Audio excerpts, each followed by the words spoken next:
This is the Gray Space Podcast. Welcome to the Gray Space Podcast. My name is Luke Pretty, and in this discussion of the podcast, Gabe and I will be talking about the trilogy of films by M. Night Shyamalan, which could be called the Unbreakable Trilogy. I think it might go by another name as well. But the three films, Unbreakable, Split, and Glass. Now, if you haven't seen all three of them, you should still be able to follow the conversation. If you haven't seen any of them, it's okay. You can listen to the conversation, then maybe go back and watch one or all of them. But, fair warning, there are spoilers in the discussion. So if you don't want anything spoiled, then stop here, watch the films, and then come back. Now, it is kind of a meandering discussion. We get into the Oscars, there's a tangent on coronavirus, but most of the discussion does pertain to these three films. We talk about Jungian psychology, mythology, filmmaking style, and a lot more. So I hope you can follow along and comment if you have ideas that you'd like to add to the discussion. We certainly check the comments if you're watching, especially on YouTube. And so without further delay, let's get into the discussion.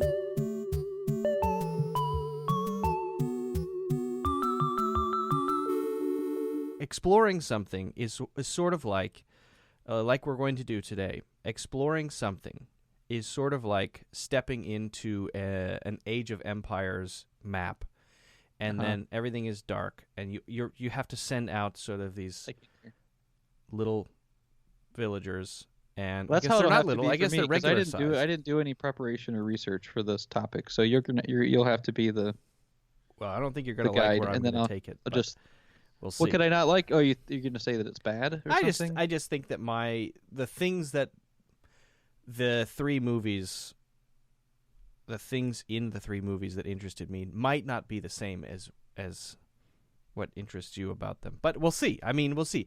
My point is, it's sort of like sending out those villagers into the map. Sure. They might get sacrificed or killed by a neighboring clan, but you've now explored that part of the map and it's visible to you. So re-listening to something or talking about something at the very least, and then maybe re-listening to it or even having another discussion on the same thing is kind of like opening up the map, exploring the map fully. Could be. And that is my I don't know how I opinion. feel about discussions. And I that's enjoy these how once in a I while. I feel don't know about how it. often I can do discussions. Or maybe I can. Sometimes it seems to me like... No, I like having just free-flowing conversations, but sometimes when it's a discussion about a set topic, it just makes me feel, I don't know, something about it that I'm just not Too sure about. constrained. Like, You don't, yeah. it doesn't, not the constraint really. It's just like, I don't know if I like exploring something necessarily as a topic. Like a movie, it kind of takes away from the movie maybe, but not really. I guess we can talk about it. I'm looking forward to talking about it. You should have let me know before that you didn't want to do this. These are new thoughts. I'm building my map right now. Yeah, I'm sending ants yeah. towards Ants. like an exit button. It just showed up on the map. We don't have to press it. But Yeah, exit game immediately. yeah. Well, I'm still thinking it over. I know it was because we were going to talk about Parasite before, and I really like Parasite as a movie. I thought it was great. There's nothing I don't like about it. I don't know how much I could say about it, I guess. That was the problem. I feel that And there are I just thought two other different people kinds had of too. I'm things. sorry. Like our previous discussions. So we've done both types. We've done types where we're just talking about whatever comes up, general things, whatever we want to talk about, and we've done one that's around a specific thing, which is the discussion we did on the Tree of Life. I think they're Right. both just different kinds of projects. One is maybe more, it's totally freeform and it goes where it goes, which is fine and entertaining. But then there's something. Well, I don't know about that, but There's yeah. the memories that I have of doing the Tree of Life one are much better for me than the other ones. They're more memorable. That's a sort of like a golden period in my life. That 2 hours. I don't know if you I enjoyed see it it as the well. same No, way, but I do. But I guess I don't feel that way about that many movies, so I wouldn't be able to talk that much about. So I'm glad we're discussing the movies that we're discussing because a lot of people disregard them. Yeah. I like them as movies. I guess I'm looking forward to hearing what you think is good or bad about them. But you're probably looking at it more from getting metaphorical stories out of it, or what is it exactly? There's a lot of things. So I guess what comes up for me when I'm watching something is, first, as you said, some things just don't have that much in them. And as we were talking about Parasite, I kind of realized that you might be right about that. That the ideas of Parasite kind of are interesting but could be exhausted in a 10-minute conversation just because there isn't much there. I wouldn't really say that either. I'm not saying that movie isn't necessarily very deep or anything, because I think it is, but I feel like a lot of people online have already talked about that, and most of the implications are like socio-political or something, which I guess I would be into to a certain extent, but I don't know if I understand them well enough to apply them to that movie. I don't know. I just didn't feel like that movie spoke to me in that way. I really enjoyed it as a movie, but Right. I don't have a giant well to dig into to think about it. That's all. It's a great movie. Yeah. I sort of see it a different way. I care more about what sort of resources are in it as something to explore, and I don't really care if I enjoy it or not, because I didn't So like. are movies even movies to you anymore, or are they are they interfaces onto which you can click into different? They're two different things. I mean, I didn't really like Split.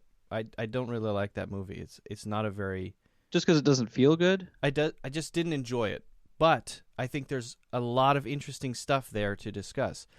I spent 8 conversations talking about True Detective. I don't really like True Detective that much, but it was an extremely interesting project. So right there, I just sort of separate them in my head. There are projects that are interesting because there's a lot to explore, and there's. I mean, you saw my list. I have a list that I have been adding to, and then there are movies I enjoy when I watch.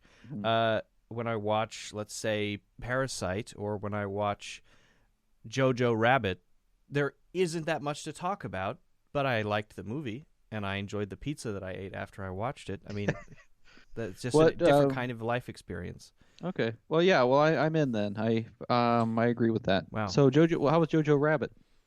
I haven't seen that. It's not as clean as Thor Ragnarok.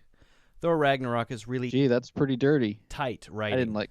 I mean, it's very concise and very tight writing, very strong, and I feel like the comedy of Thor Ragnarok is very forgettable, throwaway. Yes, exactly. Very on point, very good for the type of movie that it is. Yeah, won't be funny in 15 years, right. Stuff like that. Right, but Jojo Rabbit is less that. It has comedy in it, but it's not that funny. But it's still is an enjoyable movie to watch overall. But it's not something you'd want to talk about because it's just about a little kid growing up in World War II Germany who loves Hitler. Well, what's the? I mean, I'm curious to see it. I'm interested. What is the statement about the kid thinking Hitler's great, that Hitler Youth is bad, and that brainwashing children isn't right, or what is it? Well, I guess there's that on the face of it, but I think it's also, I guess it's fundamentally a story about, here we are discussing it. It's just what I didn't want to do. There's not that much to talk about. We're gonna dig into this. It's fundamentally about confronting your misconceptions and the process of empathy. I think it's about empathy. It's about why people don't have empathy, and then how people can gain empathy toward people they didn't have empathy toward before. I think that's what it's about fundamentally. Oh, was he not empathetic towards Jewish people because his friend Hitler was against them, and then he realizes Hitler is his imaginary friend. Right, but Hitler's real in the context of the story too, right? Because he lives in Nazi Germany. But it's not Hitler, because Hitler is ridiculous in his imagination. Right, Hitler but Hitler says things that a little kid would say. Hitler is it looks like Hitler, but he says things that a child would say. But he's a referential point to an actually existing character in the world of the movie. Yeah. Yes, externally, yeah, but I don't think... Does he realize my fake Hitler doesn't represent what the real Hitler is all about, or anything like that? It's sort of like if you had a childhood hero who was a real person, you know nothing about that real person, probably, because your lens is a child's lens that person is mostly fictional in your imagination, even though they're a real person in the real world. Michael Jordan would cry so much when I was a right, kid. Yeah, and if I had did, no idea. I might not be. Exactly. Yeah, my Carrot Top, my childhood hero, had no idea that in reality, that he was actually a prop comic. I didn't know. I thought he was just in the 1-800 call collect commercials, and I thought that was it. Rats. But no, there's a little spoiler I have alert. to watch it. Sounds interesting. There is a. You want me to say or not say? Sure, say. Yeah, his mother is hiding a Jewish girl in their house, and he believes that Jews are demons, and he starts, when he finds her in the house, he starts a project of trying to write a book about the demonic characteristics of Jews, and he's doing sort of research and interviewing this girl and asking her about her horns and her mythical background. And through the process of creating this book that he plans to send to the Nazis, he develops a sense of empathy and does it end like Boy with the Striped Pajamas? Have you ever seen that? I haven't seen that one. No, that's got a good ending. Spoiler alert. You gonna watch it? We're supposed to be talking about Unbreakable. We're gonna get tell there. Me what happened. Well, it's a little boy that lives. His father gets transferred to be the overseer of what you get the idea is a death camp. He doesn't know what's going on, but gradually throughout the story, it's revealed what's going on. But he befriends a kid on the other side of the wire who lives there. And so, spoiler alert: at the end of the movie, to be with his friend, he jumps across the fence and puts on the clothes of a prisoner. I forget what the circumstances are that lead that to happen, but it makes a lot of sense. And at the end of the movie, he gets put in a gas chamber and killed as his parents are trying to find him. Wow. It's one of the darkest endings possible, because you start out, this is a kid's movie. It's probably something positive has to happen here, right? Like Jojo Rabbit, I'm sure, but it doesn't end that way. Well, there's certainly dark elements in Jojo Rabbit. I mean, there are. You see people being hung, right? There are people on the gallows. In the next scene, there's a comedy thing. It's a weird mix of darkness and lightness. But no, it doesn't go that direction in the end. I'm really curious to give it a try now, because I really like Hogan's Heroes, but I don't think Hogan's Heroes operates on the same ambition or something like that. No, that's you couldn't just put it's Hogan's Heroes is devoid of actual war horrors. You couldn't put people hanging from the gallows in Hogan's Heroes. It wouldn't fly. Whereas here, even the villains are not real Nazis. They're just Germans. Like, there are some villains that are Nazis, but most of them are Germans that are like in the army, like which is different than they do go up against the Gestapo and stuff. But yeah, those people do really bad things, but it's not like they're trying to make some grand statement about. And they're mostly antagonists to the other Germans who run Stalag 13. Right. Some people are lost here. What are you guys talking about? Hogan's Heroes, classic television show from the 1960s. We're to watch about anything but except the Unbreakable Trilogy. You can cut all this, right? Or you just upload it. You want it uploaded in one fell swoop. I'm going to do timestamps. That'll help people with this nonsense. They can skip right here. The part about World War II, Hogan's Heroes, and Jojo Rabbit. But I would say Jojo Rabbit is pretty funny in some places. All of the actors do a fantastic job. Very good character arc for the protagonist, the little boy. Very good character arc for the little boy. And it's an interesting balance between the genuine darkness of war. You do see people get killed. You do see people get hanged. But at the same time, it's still a child's story, and so there's a lens of lightness and humor throughout the entire thing, which is very interesting. And Hitler's always offering the kid. He flicks open his cigarette case. He's always offering the kids cigarettes when they're in a moment of stress. Hitler will take out his little cigarettes and he'll offer the kid one. I might be offended by it. I'll have to see. Offended? I don't usually get it. Huh? Offended. Well, because I don't think that's. I mean, even if you are making a spoof comedy, I don't know if that's the way to make it. Because I think even in wartime, like kids, they grow up pretty quick and they realize exactly what's going on. So I'm not sure it's possible. I mean, yeah, you can make it tasteful. Comedy, but... I never had a sense of, oh, this is going too far. Nothing like that. I never had that sense. Never.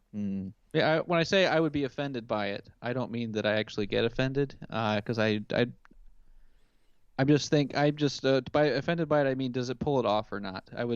Does this actually achieve its goal? I think it does. Don't care what it does. I don't care if it's. Don't base that on my description, right? Be offended by Okay. my description, not by the movie. You should go watch it. We could just do a mini Oscar movie roundup now that we're already talking about it. This could be as great as All right. Cinema, starring Jojo Tim Rabbit. Heidecker and Greg Turkington. Best adapted screenplay. Yes, of course. I don't know the other nominees, but why not? I did watch Little Women. I think that was one of the nominees. Was it? I thought it was good. Okay. Yeah. Yet another adaptation of Little Women. I had no desire to see that one. Well, No it was offense to better than Little I Women. thought because it was put together differently than the other one. Okay. Kind of Christopher Nolan-ish in its narrative, flashing backward and forward, which made it interesting. Okay. And very good performances, except for the guy that played Laurie, who looks like a little kid. You know that guy, the famous guy that looks like a kid. Famous That's guy. not supposed to be a kid. The famous Timothy guy. Chalamet, the guy that plays Henry, in the Netflix movie about the king, and he was in a few other things. He's like a new, young guy of Hollywood. Famous gonna be in guy the who new looks Wes like a kid Anderson who's the movie? new young it guy. I have Timothy no idea. Chalamet. Never heard of him. No. Sorry. Unfortunately not. That's very Let's sad. skip that one. Did you see Once Upon a Time in Hollywood?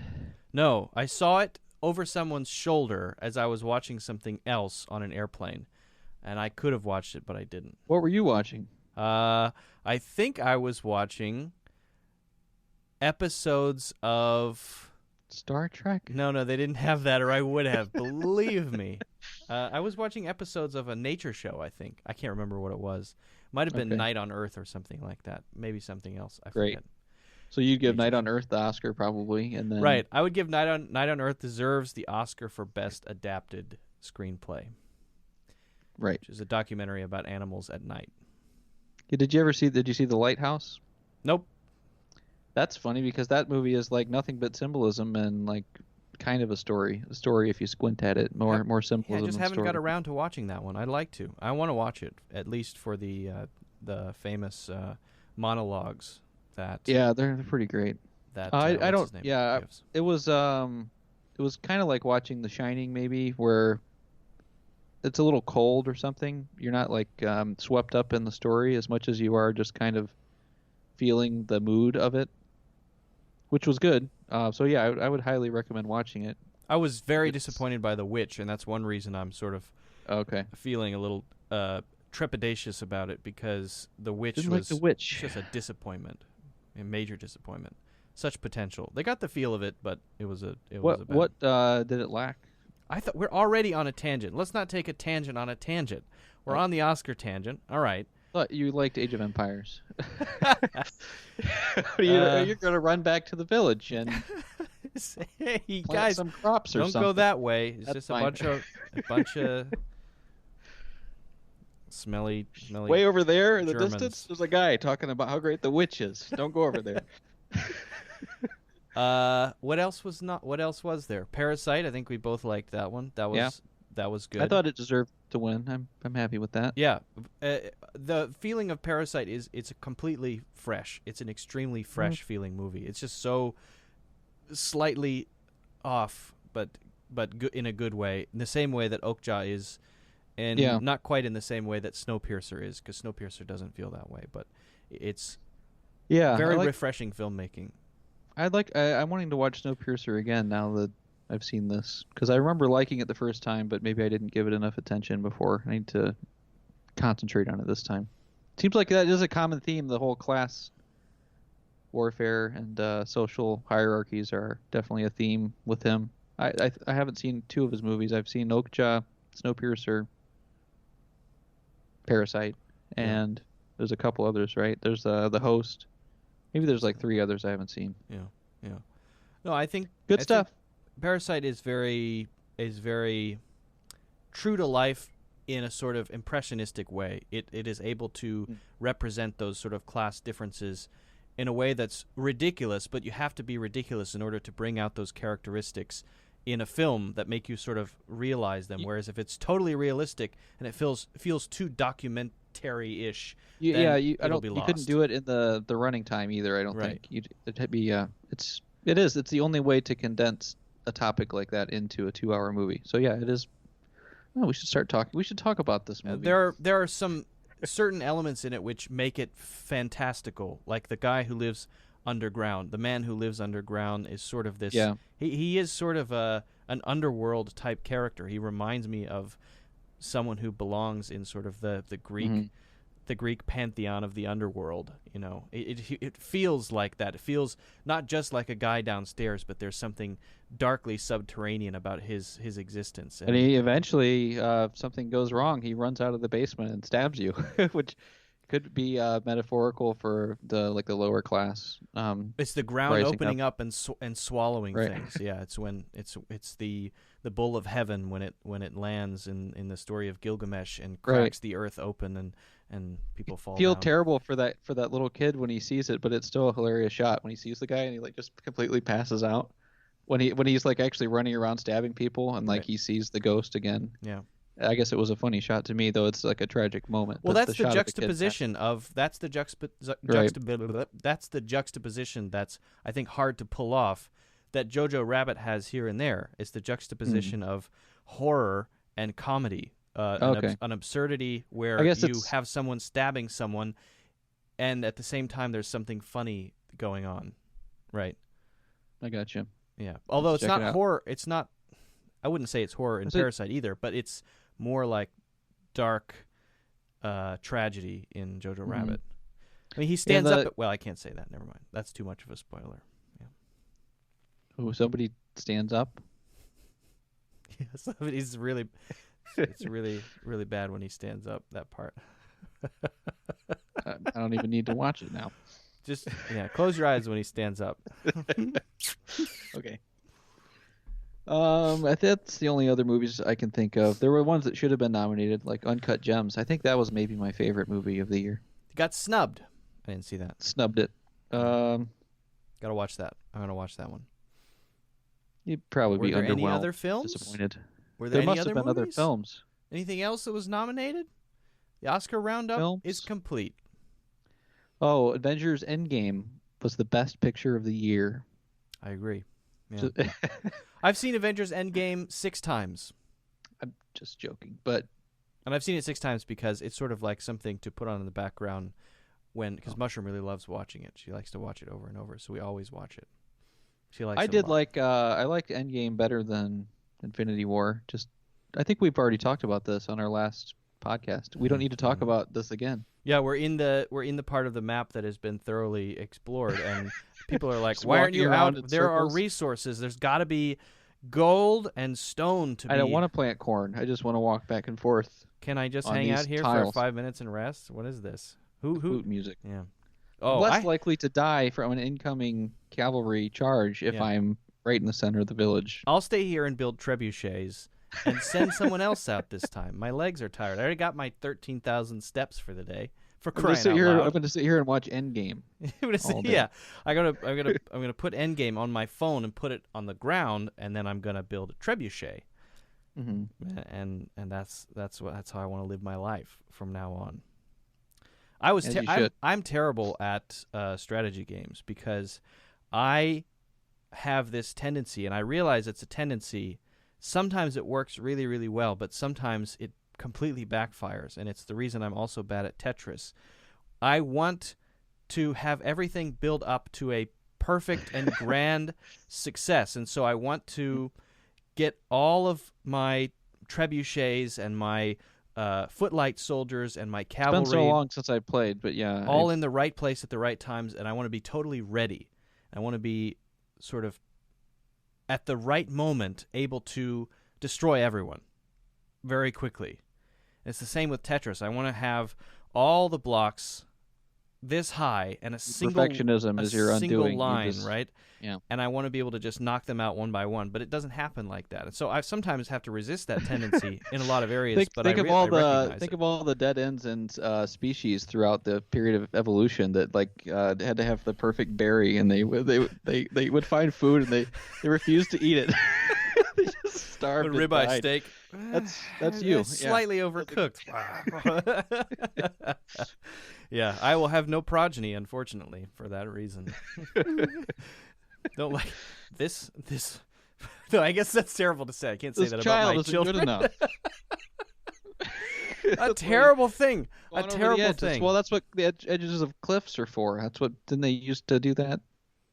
Or is that only in the movie 300 where they throw people off the edge of a cliff in Greece? They also is also the best way to kill buffalo is you panic them and you drive them off a cliff. Yep, that was in that book, right? Yeah. Yeah. That was one of the Native American stories. Classic. The girl ended up having to marry a buffalo. Yeah, she married a buffalo, and she was okay with it for a while. I forget what happened there. Let's talk about a tangent, but yeah. Yeah, she married a buffalo. Yeah, we are off on all the tangents. Shall we talk about? Yeah, let's talk about the Unbreakable. I've heard it's Trilogy. called the Unbreakable Trilogy, but there's also another name for it. The what is there's a different one. I forget. What is the name of the train that crashes? Oh, yeah, that's the one. Yeah, Nantucket 975 trilogy or whatever it's called. The Joe Biden Amtrak trilogy, I think. It was the same train. Joe Biden Amtrak trilogy. Yeah. Because that's sort of the focal point that starts everything, that sparks everything. The train car plays a role in all three, which is a little bit finagled in there somewhat story-wise, I guess you could say. Well, I do think it's very interesting. I have a lot on that.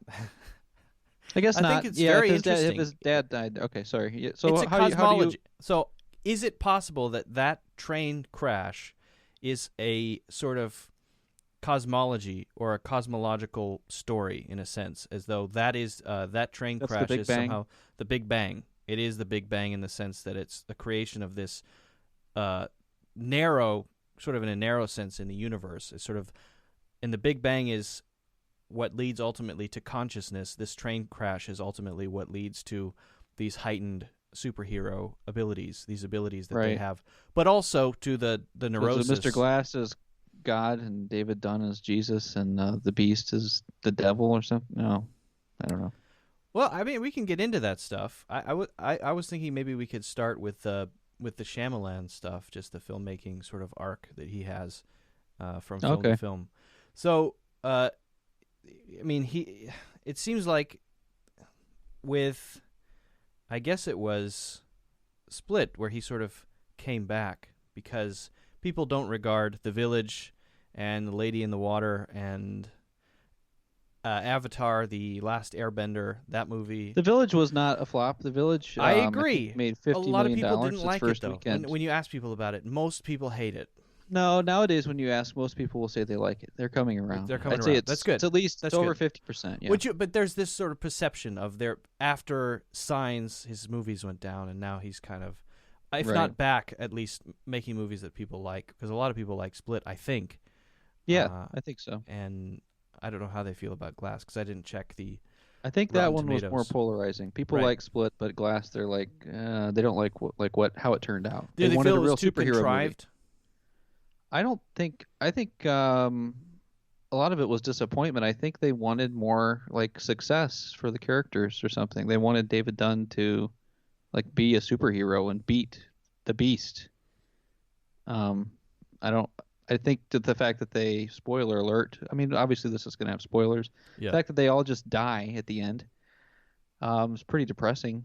And it's kind of anticlimax, but I don't think it was ever supposed to be a standard superhero movie, except for maybe Unbreakable. That's the only one. But as far as whenever he decided to make it a trilogy, it stopped being about doing a standard superhero story. Well, in no sense is Split a superhero film in the way that it feels. It's like a villain more... origin story. It's like it could be like Joker. What's the difference? Right. Well, I wouldn't say that the Joker is either, in a sense. I mean, it is because it's part of a superhero comic property story. It's property, but it doesn't feel like that if you were to disassociate it from the property and tell a similar story. You could tell a very similar story and it wouldn't feel that way. So same kind of thing. I mean, this story feels more like a scary movie about a girl locked in her room than it does anything resembling a superhero film. And for 96% of it, you're not thinking, oh, this is quite a superhero movie. at all. It doesn't feel like that, even slightly. Oh, I think a pretty large chunk of the movie has to do with talking about his different personalities. I mean, it's not about the girl locked in a room. It's about his personalities. Yes, right. But I mean, I guess I just meant the overall feel of it, the aesthetic of it is. It definitely doesn't feel like a superhero movie, or, well, none of them really do, except for maybe Unbreakable a little bit. I mean, it's more like references to superhero movies than they are superhero movies. It's like a different kind of superhero movie. It's What can be said for that? What is the appeal of that? The telling a superhero story from a very different beginning point, from a very different lens. I mean, I don't know enough about comics to say anything with authority, but from my perspective, seeing the origin of comics from way far away, I mean, Superman, he's a hero. He's the all-American superhero. He will come in and save the day. He's basically like a Christ replacement, somewhat, but more personalized to your local area, or at least your planet. Not that he was from there or anything, but it's just very standard. Like, we're going to put, as a society, all of our hopes and fears upon you, and you'll save us. You're a superhero. And superhero films have gotten no further than that. And then the guy that wants to stop them, really. That's about it as far as the films. I know the comics get more into the nitty-gritty of the details of the protagonist's life when they start following the superhero and see what's going wrong with him and stuff like that. But the fact that Unbreakable, Split, and Glass are more about the psychology, and they're the psychological factors that affect all human beings, normal human beings, and the only thing that makes these people super at all is that they just have the exact same things but turned up to like 11 out of 10 or 12 out of 10. They're just a little bit higher. The Beast might be a different story, but yeah, okay. Right. Yeah, he could be supernatural or something, but well, I just mean not everybody has 23 personalities swimming around. Okay, we can talk about that, because actually I think that's interesting but too. But it's like it's a superhero story that would lead the audience to like look in themselves and see where they can strive to get themselves from 10 to 11 or something. It's not like come and save me. It's like looking at what is in you that is or is not superhero-ish or villainous, based on your personality, and see what that effect is in the world, because you see how it affects those characters. That's what's interesting about it to me, as far as why, and that makes it, I mean, that's so much more interesting of a movie to me than any Marvel movie I've seen. But because it's a very different animal. I mean, that there's a film like that's meant to make you reflect on your impact society-wide, or your maybe what makes you unique, what gives you purpose. I think the purpose is an important part of the whole series, the whole trilogy. But a superhero film also has its own merit. It is tapping into a tradition that is tens of thousands of years old and just putting it into a different form. There are some core elements that exist in every single good superhero film, classic superhero film, that the reason that they make billions of dollars is because they are taking those core elements, and yes, they are stripped down and they're simple and they don't make you deeply reflect on yourself, but they're resonating with certain things that are sort of like food for, if there's a human soul, that's food for the human soul. You need to identify with those kinds of stories occasionally, and if there isn't that identification, it's sort of like there's a cultural desert. Right. When there's it just depends on what you're interested in. Yeah. For me, and particularly, I would say the fact that the superhero movie has been done so many times, the same way, so many times. Yeah, it's great that exists, but isn't it nice that there's like this person over here doing something different? No argument there. I'm not saying not saying the having hundreds of them is very important. I'm just saying that is. It's just cool. I wish that there were 10 M. Night Shyamalan type characters all doing things like that. Right. That would be cool. Not that they would do them M. Night Shyamalan style, but I wish that there were more superhero movies in that vein, because it seems, I guess maybe, who's the guy that did the movie with Rainn Wilson before he did, Who are the colorful Avengers from space? Guardians of the Galaxy. Mm-hmm. The guy that directed that movie, he made a very low-budget superhero movie about with James Rainn Gunn? Wilson. Yeah, that's the guy. Is it James Gunn? Super. Is it called Super? Maybe. Didn't see it. I haven't even seen it, but I think it's along those lines, exploring. You heard that you like it. I heard that it's like what I'm talking about. All right. Someone told me it's my favorite movie. Yeah. I don't think I'd like it, but I like that he made it. That's what I'm saying. I wish there were more superhero movies like that, and James they Gunn, didn't just all. Yeah. I I get Marvel's agree. doing what they are doing as good as anybody could, I guess, but it's just always the same thing. Makes Yeah. me sleepy.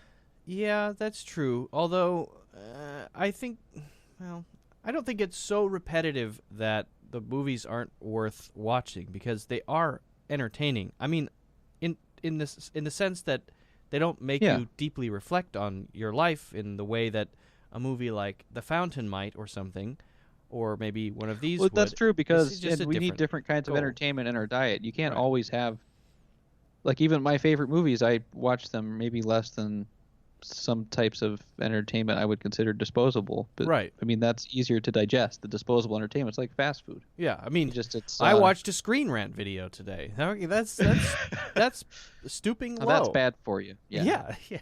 I had a pain Like in my smoking. pain in my liver after I did that. I had to do a bile dump. I had to do a jaundice ejection. I don't know what that means. Did you I do don't know what I'm saying. I'm sorry, everyone, and Gabe. Thank you. Well, So Yeah. I've said what I think about it, basically, what I like about it. I mean, I like it filmmaking-wise, too. I know sometimes M. Night Shyamalan, he can be a little, I don't know if it's over the top or maybe grating to some people with his direction. It's kind of like film student artsy a little bit, like a little over the top. there is too something on the eye-rolling nose. about it in a way. I like it.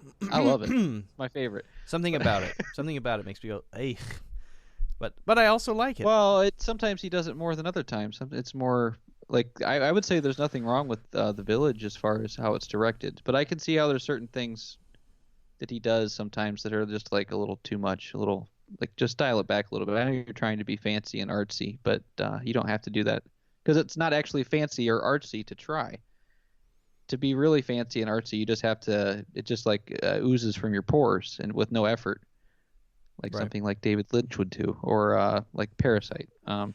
Yeah, I think that there are filmmakers who have that sort of effortless flick of the wrist quality. David Lynch is definitely one of those. I mean, he can put out for Coppola, like his during like the 70s. Yeah. That ridiculous. See, I could see Martin Scorsese. Sometimes he seems to be trying to me, which I know people would talk. If you want to get people to hate me online, Luke, if you want to like make a nice clip and send it to like a chat room of Martin Scorsese people. My goal in life is to throw you under the bus as many times as possible. Yeah. I'll say Martin Scorsese, though he is a master filmmaker, I can sometimes, you can see his art, just like how M. Night Shyamalan's. You can see you can see the effort or the intention in a way that's distracting. Right. Whereas, like we're saying, some certain masters, it just like it. Like, so let's say Terrence Malick, Tree of Life. That would be like a masterpiece. Right. So you're not just. I mean, even as very, like the aesthetics are very artful. It's not in a way that just takes away from the movie. It's not.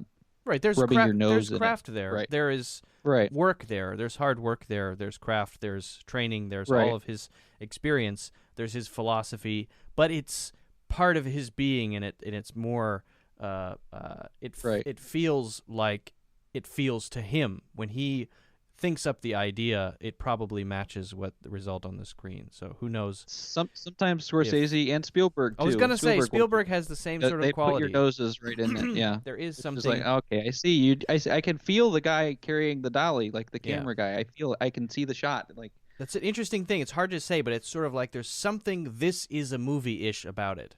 Right. If that makes sense. Yeah, there is, because at 0 point did I ever feel that watching Parasite. That movie, you're just in it, like lucidly. You're just in the film. Yeah, I mean, so there's, from the beginning scene, even though there are stylistic touches. But they're fumigating you're in it as soon as that happens. Which doesn't mean it's not stylish though, because he does like stuff with slow motion. There's all kinds of different shots, interesting editing and stuff, but it's all effortless. It's yeah. Right. It's interesting to make that distinction. So anyway, M. Night falls into kind of the Scorsese Spielberg category with that. Yeah. Which sounds like really good company to be in.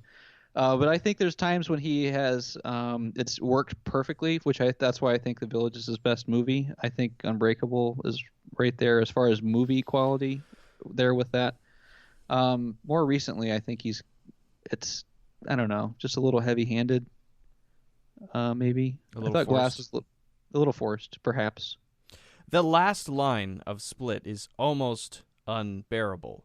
It's well, that's just like a trailer tacked onto the end of the film. The waitress or whoever's at the restaurant says I whatever line she says, it's very cringe-inducing. I remember that. And then she walks away, and then there's Bruce Willis, and he's there. And he says they play the music from the 90s, the late 90s. And then or I guess it was the year Bruce 2000. Willis says, what does he say? The Horde? Does he say they call him the Horde or something like that? Yeah. What did they call him? Walk away. They were saying the instructions off camera. See, I could be playing that music right now. Just mixing it in. Well, we should get back on topic. Yeah. Probably. Well, I was going to say about the effortless thing, you mentioned David Lynch. And I'm not even a huge David Lynch fan, but I can see it 100%. He's definitely in the other camp, whatever camp that is. And there's a camp. Even that, I was on Netflix, and there's that ridiculous interview with the monkey.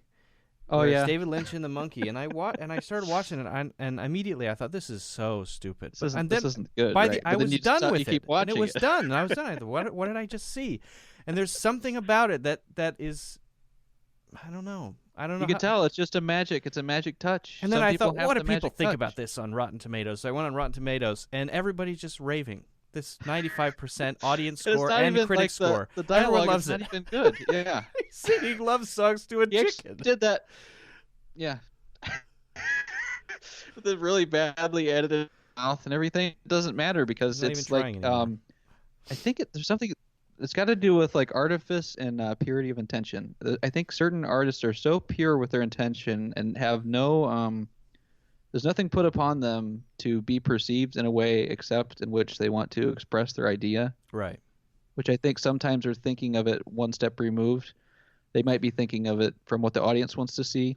Right. Whereas other people are like right up there. It's almost an enlightened perspective of their own work. I think so. Yeah, and he. That's good. We need to make a list of these filmmakers and put them in their camps. Because Coppola's over there too. I would say with the enlightened ones. I think we got sort of a feel of what this is, but I'm not even sure exactly what to call it. And yet, I know exactly what you're talking about. Okay. And I have whatever it is that we're talking about. I think there is something there, and we should probably have a list. And we'll make a list, and then we'll look at it and we'll see it, and then we'll have it. What's interesting too is because you can't ruin something. We'll write it down. We'll look at it. We'll see it, and then we'll have it. We'll have a list. Yeah, that reminds me of a book I always wanted to read and never got around to, called Blood Meridian by Cormac McCarthy. It's just wanted to leave a little silence there. All right. Anyway, it's about the taming of the old West, and there's this giant, fat, disturbing character that's kind of a stand-in for the devil called Judge Holden, I think. And there's like this, the protagonist character. But anyway, throughout the whole thing, there's all these terrible, violent acts and fights with Native Americans and stuff. But this Judge Holden, this devil guy, he's like this giant, pasty, hairless guy who's like 400 pounds, but somehow still spry. But throughout the entire time, he's cataloging things and writing things down, and he's seeing things that people haven't written about before, and he's categorizing them and cataloging them. And then I think at the end of the book, the first fences start getting put up. So I think the whole idea was that that there's something of the devil in constraining like the wild beauty of nature, even the savagery of nature, or whatever was in the tribes. There's the devil is the one that's boxing things in and taking notes, and it's something removes. Demarcation does. So anyway, that was a long way. In other to words, say. things are diminished by when you remove their gradient the nature of the things So being a spectrum, things let's having make gradients. our list. Yeah. Well, we could do each one as a gradient in each category, each side. And, It's true. Yeah. And what's interesting is that some filmmakers can be on they can be on the great side and then be on the other side at different times. Well, like Spielberg. yeah. See, we said the same thing, and we both know what we're talking about. Because he's the Schindler's List is on one Yeah. side, and Bridge of Spies. what's The the one Post. with what's the VR one? Oh yeah, that one. What's that one called? Ready Player One. Yeah, Ready Player One. Yeah. Yeah, that was good, but it was a movie, you know. It was just a Mm-hmm. movie. Anyway, I think it's cool that he can do that. I think it's great. I like it. Tarantino is like almost so intentionally artificial that he goes like all the way around back to being on the genius side again. Like he does everything to concentrate on making it a certain way that he's seen before, but he does it with such intensity that you got to throw him over there with the naturals. Yeah, I think. maybe. I don't know how I feel about that. That might be right. Yeah. Huh. It's hard to put into words. There's something to it though. There's There something really to is. it. No, you're absolutely right. There's something Right. to whatever we're talking about, but it's very hard to say exactly what it is. And I So know what anyway- you mean about Tarantino having a certain manic, frenzied insistence on the status quo, and it's to the point where He it thinks he's becomes seen. heightened in a way. Yeah, I get the That's idea. the thing. Yeah, he's like a pastiche artist, but he remakes it to the point where it is completely new, and he Right. does it better than it was ever done. Here's an analogy. All right. I have decided to become a bologna connoisseur, and I'm going to make That's a good bologna. analogy. And I make bologna, just regular bologna, so well, but I insist on making bologna that people call it heightened bologna. That's Does that make baloney. sense? Does that make sense? Is that an analogy? That it is, but I don't think it's the right one. Oh, all You right. have to try again on that one. But Right. it's a good try. Give it But some so more getting thought. back to Shyamalan, Does he have an evolution of style from the early Well, I think from I've seen Sixth his Sense first to movie this? was called Wide Awake, which was a movie with Rosie O'Donnell and some Mhm. not as good of a child actor as Secondhand Lions boy. What's his name? Little Forrest Gump. Yep, I know who you're talking about. Haley Philip Joel Seymour Hoffman. Osment. Yeah. Yeah, Right. Haley Joel Osment. It's not funny. I knew But his yeah. three names. I So knew his it was three names. it was a movie basically about religious faith. I think I don't know if it was Catholic, but I think Shyamalan. I think he's what's that faith? A Hindu, perhaps. Okay. So that's how he related to it. But the movie, I don't think it was that great. But it was about faith in similar ways that Signs was about spirits in the afterlife. But I think the fact that it didn't have any scariness in it, and it was just like a drama with characters you don't really care about that much, wasn't that effective. I think it was about some sort of family loss or something. Maybe I was just crass and didn't care about it. I have no feelings or something like that. Didn't affect me. But yeah, Sixth Sense is like one of the first people considered a debut because it was his first big film. Right. But I think it was, as far as the first movie that you're known for, it was a massive hit, and it still is a very good film. Like it's effective. It's a good movie. I think. It's an enjoyable movie to watch. I watched it on TV not long ago. His and his style is pretty restrained there. It's all in service of the story. There's nothing that distracts you too much. You can kind of start seeing his film school director style coming in right at the beginning of Unbreakable with the uncut shot in the train, the very first shot of the movie where it's David Dunn sitting down, and I think it just actually pans back and forth like to different sections of the row, and it never cuts. You see him take off his wedding ring because he wants to talk to the lady that sits next to him. Mm-hmm. And I think the entire first 5 minutes or something is one shot, and it works. It's effective, but it's I'm actually fine with it. I like it, but you can kind of see like what it is. Like this is a oneer. This is a long shot. Do you think his style has matured then over the last 20 years or whatever, however long it's been, since 25 years since Sixth Sense to now? I don't have the sense that he has. I think if anything, He's gone the other getting direction. A little clunkier. Yes, a little clunkier and a little less subtle in his style. I would agree. I think I liked Glass, but there's certain things that are just like they seem intentionally off-putting or something just to have an effect, like gotcha with this shot or something. I was fine with it. I like it. I enjoy his style, even when it is something like that. I hated it in Last Airbender. That was just like over the top, doing things in a way to just kind of ruin things. That's a good way to make a whole group of people hate you, is to make a movie about a great show. Have you seen the show? I think I've seen like one episode, and I've seen clips and stuff. It's amazing. It's a great show. You can tell, that he just took all the energy out of it. Yeah. Just sad. I was offended by the previews. I didn't even watch it.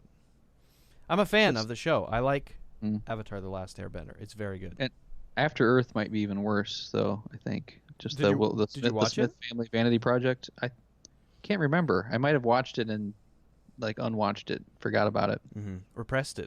It was like, it was like segue. Scientology propaganda. Basically, I think it was Scientology propaganda. Is Shyamalan a Scientologist? No, I think the Smiths are like secret Scientologists. They don't talk about it, or Will Smith maybe. Really? I think his career started going down since he became a Scientologist. I thought it was supposed to help your career. I thought Scientology is supposed to make you more famous. That's why John Travolta is the #1 guy, and nobody. Well, he's not that famous anymore. No, I know. I was just joking. I don't think Scientology helps anyone. Okay. Just Tom Cruise, but he's an outlier. Well, and also, he's coasting on his earlier success. He's made some good movies, though. I like that movie where he had to restart his. He used to die many times. I forget what it was called. Repeat. I think they changed the name. Yeah, whatever that one was called. That is a very interesting movie. Very entertaining. Fun. I haven't seen it, but it looks cool. It's cool. It's really cool. Yeah, it's fun. Very cool. It's a heck of a movie. It's fun. It's cool. And I like it. Stay on topic. So M. Night Shyamalan, his style has had its ups and downs. I think he's had a few very high points as far as style, and usually when his style is at its peak or at its most restrained is usually when his stories are better. Sixth Sense, Village, Unbreakable. Those are probably, I think, as films would stand up as his best three. He goes into Hitchcock mode sort of with his filmmaking and Signs. It's like over the top, like this is like a Hitchcock style movie. Overly stylized. A little bit. But it's still effective. It's still fun. It's a fun like summertime movie. Signs is memorable. Yeah. Yeah, it's good. Yeah. Well, I think that's one thing to his credit is a lot of the films that he makes, including a film like Lady in the Water, which is extremely weird, is still memorable. It's very memorable. True. Whereas there are a lot of movies I've seen, and I have no idea what happens in them. And when I watch them again, I still don't remember what's going to happen, even though I've seen it before. Whereas his movies, I seem to remember the beats, I remember the characters, I remember things about them. Something sticks, whatever it is that he does. He really, I mean, except for those like director for hire ones, which are obviously his worst, usually the ones he writes himself, he seems to really care about the story, and you can tell. Even if there's weird things about them, they are memorable because he cares, I think. Well, some people shouldn't do director for hire things. Maybe some people... Yeah. It's sort of like some people just can't do certain things, even though those things are very similar. Like maybe someone like... I don't want to say Malcolm Gladwell because I actually don't like his books. Let's say Christopher Hitchens is a very good nonfiction writer. But by his own admission, he would have said he couldn't write fiction, can't write fiction, because he doesn't have a sense of the rhythm and scope of something like a novel. He just can't do it. Even you could say, well, you're just writing. Why can't you create a character? But they're very fundamentally different things. And so if he doesn't feel something deeply and it doesn't come from the well where ideas come from, then his visualization process is totally broken. Where he takes something that's not original, like Avatar: The Last Airbender, it comes from somewhere else, tangential to where his normal projects come from, and he tries to take his visualization and tack it on, but it just doesn't work. He has his lane. I think he has, and he's starting to realize that. Basically, M. Night Shyamalan he can direct a better episode of The Twilight Zone than anybody. and that's basically his career, sort of, right? I mean, Yeah. they're like it could even a superhero movie comes across more like an extended Twilight Zone episode with some drama in it.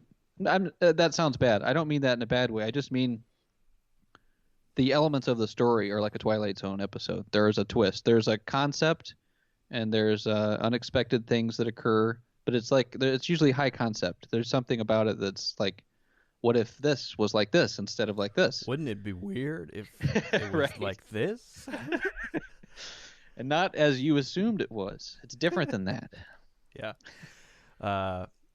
Yeah, fair enough. I agree. Maybe we can get into some of the Let's get into the movie. the nuances of the The trilogy. ones we're supposed to be talking about. I think we can talk about them sort of as a collective thing because they are kind of one chunk, even though he may or may not have had the vision for the entire thing from the beginning. Right. But I think we can talk about them collectively. Well, I've been talking too much. I'd like to hear what you think about it, having not seen it until pretty recently, right? You have seen Unbreakable a long time ago. Or you watched Unbreakable a long time ago. Right. But you hadn't seen Split and I Glass. didn't rewatch Unbreakable, to be clear. I remember it. Is again one of those things about his style. I remember almost everything about Unbreakable, whereas I forget a lot of other movies. But I then watched recently both Split and Glass, and I liked Glass more than Split. Partly because I actually think James McAvoy's performance is a little distracting and a little forced and not as organic as someone doing great characters could have been. It's not that bad, but I don't see where the accolades are coming from. Everyone said, all of these characters are amazing. From what I saw, I mean, it's all right. It passes. It works in the movie, but a little forced, and it felt like sort of I could almost see the isn't it crazy how many characters I'm playing sort of thing there in his face. I don't know. That was just maybe I could be imprinting that on. I didn't notice that in particular. I could see, because everything is relative as far as how you perceive somebody's performance. I was fine with it. I thought he did a good job. I didn't have any. I would say didn't he see did any a good cracks. job. Yeah. I would say he did a good And job. I certainly didn't perceive anything like that, or at least nothing that I noticed. But, well, then it's probably me. I'm probably projecting some sort of self-conscious. Is that what you would do if you played 23 characters? Yeah. You would have put one of them to say, "Have you guys noticed what a good job I'm doing?" What if character number or persona number 6 is name's Fourth wall breaker, man. Yeah, fourth wall breaker, the Deborah. Hey, did you ever notice how good I am as an actor? That's Yeah. that would be distracting. That would take me out of it. Yeah. Well, I don't know. Some people might like it, but maybe no one would like it. Well, Okay, Well, I wanted to talk about some of the things that can be pulled out of it that I thought were interesting, especially with, well, a couple of different elements. I mentioned that the train crash as a sort of cosmological story as a beginning point, but also I wanted to. Did you read that quote I sent you? No. Oh, okay. Sorry. That's all right. I can read it now. I got it at work, and I was really busy, and then I had to drive, and then I went to Chipotle. Is this a Frida Kahlo quote? What? Frida Kahlo? No. I thought I saw the word Frida Kahlo. No, it's not a Frida No, Kahlo. Frida Kahlo's in here. You said it. No, I know, but it's not Okay. it's not by Frida Kahlo. This is a long quote. I'm sorry I didn't read it. I That's didn't all have right. time. That's all right. This is a very long quote. Who's this by? Eric Neumann? Yeah, his name is Frida von Neumann? von Neumann.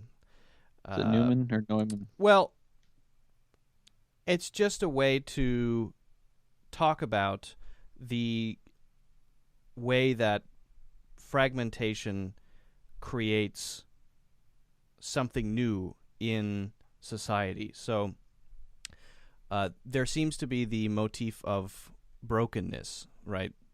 Mm-hmm. The third movie is called Glass. He's very fragile. Mr. Glass is very fragile. And then you have this person, Kevin, who is broken in the sense that his father died and his mother then became this sort of monster, and then you have I don't know if that can be mapped onto to Dunn, but then you have a sort of a collective. You have these people who are kind of emerging from society out of some sort of creative place. If there's a generating process, if there's a creatively generating process that pushes these people up so that they can be, if they are an evolved human, so that they can exist, right? What is this sort of creative force? In this case, it's the train crash. The train crash. Well, yeah, I mean, and Dunn's, he's the other, because he's unbroken from that same event. He's like the alternative possibility of it rising up, or maybe they're lowering themselves and he's rising up, or I don't know.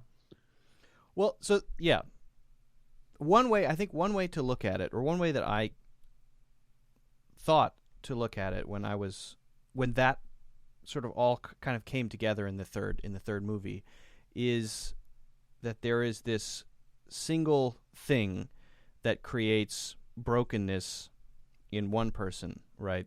But the brokenness then is a creative force that allows him to attain some sort of higher form, which is the horde and the beast, which are the ultimate personality of his self. Not that that's a good thing, but that is the thing that allows him, that creative thing, that event that happened is what allows him to become the beast, and that wouldn't have happened. That sort of transcendent thing couldn't have happened if that terrible event hadn't happened. But that everything centers around that event. So it's sort of like, but then at the same time, this sort of this event that creates these things, this creative thing, has an opposing force. So if that is the creative force that brings about a mutation in humanity, then there's this ancient civilization, this ancient society, the Clover Society, which is the opposing force that's always looking to tamp down what is trying to transcend, right? Mm-hmm. So you have there's a sort of balance between the maternal and the paternal.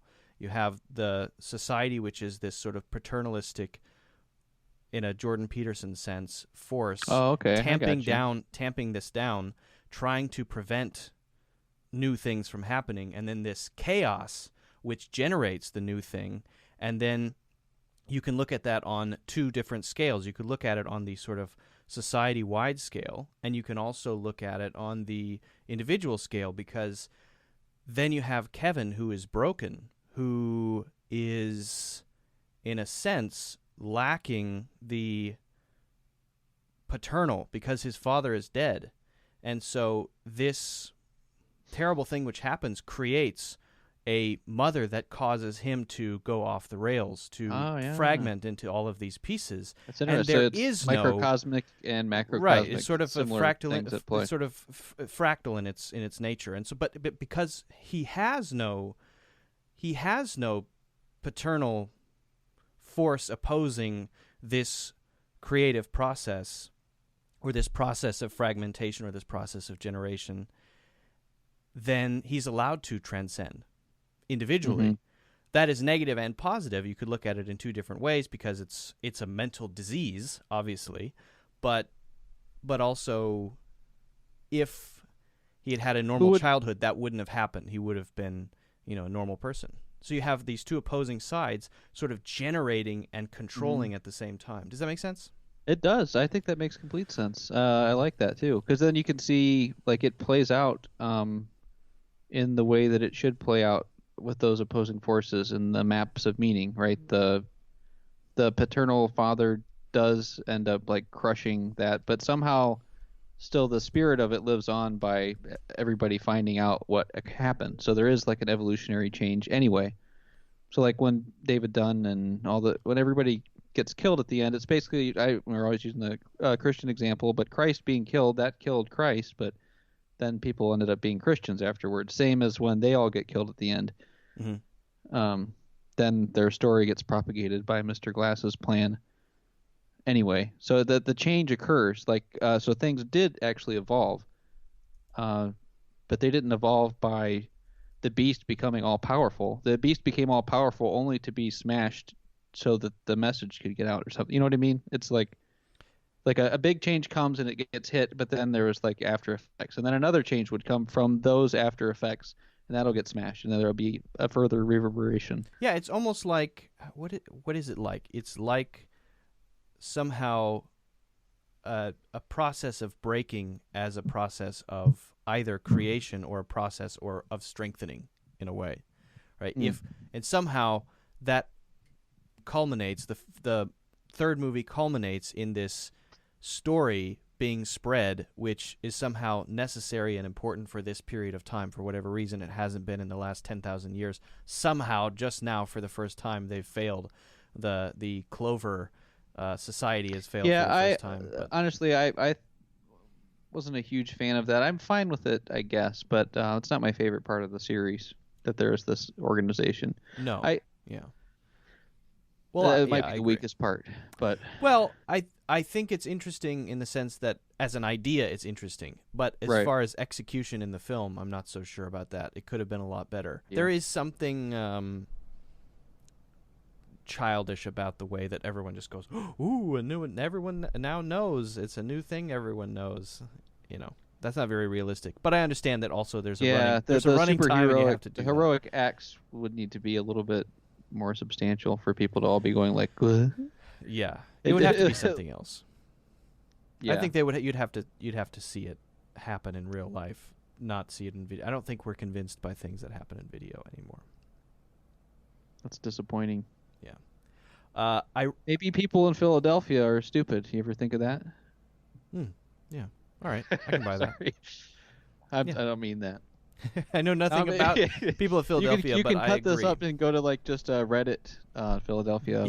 Yeah, that's what I do.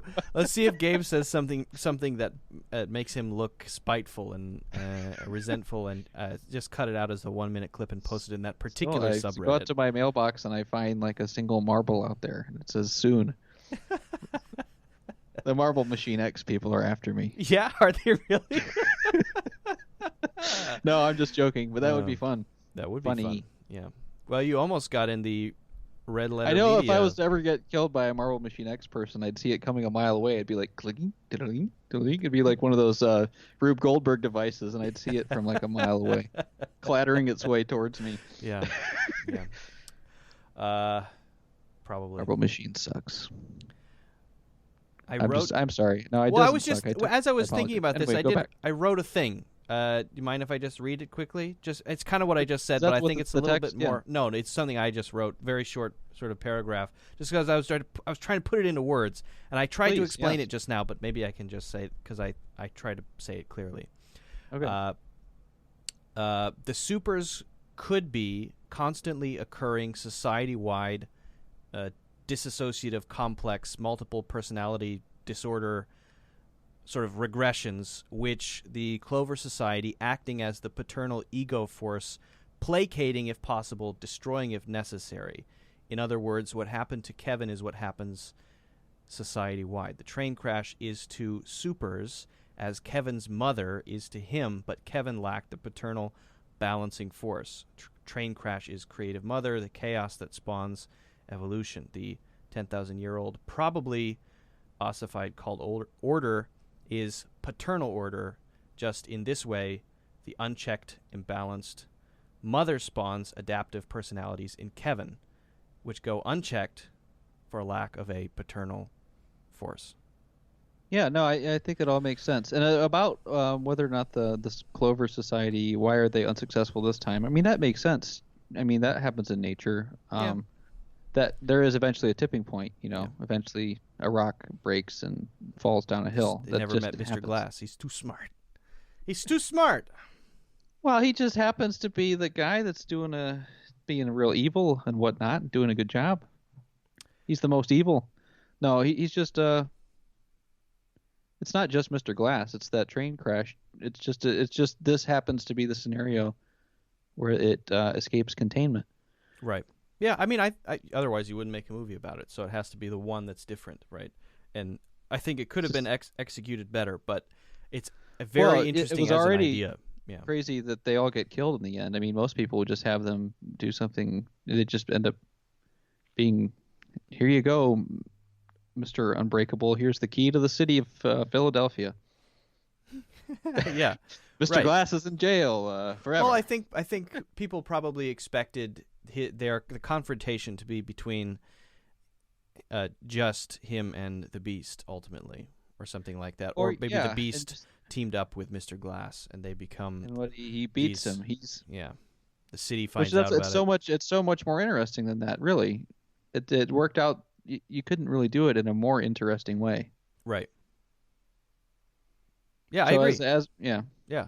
Again, execution I think could have been better. Okay. But yeah, I wish that they would have I think that M. Night Shyamalan was afraid of his idea of the Clover Society. He was afraid of coming up, or he was embarrassed about coming up with this idea, and so he didn't lean into it. But I think if he had really leaned into it and gone into the real background of it and really made it a real feeling thing, I then it could have been much I more don't powerful. know if he really had the whole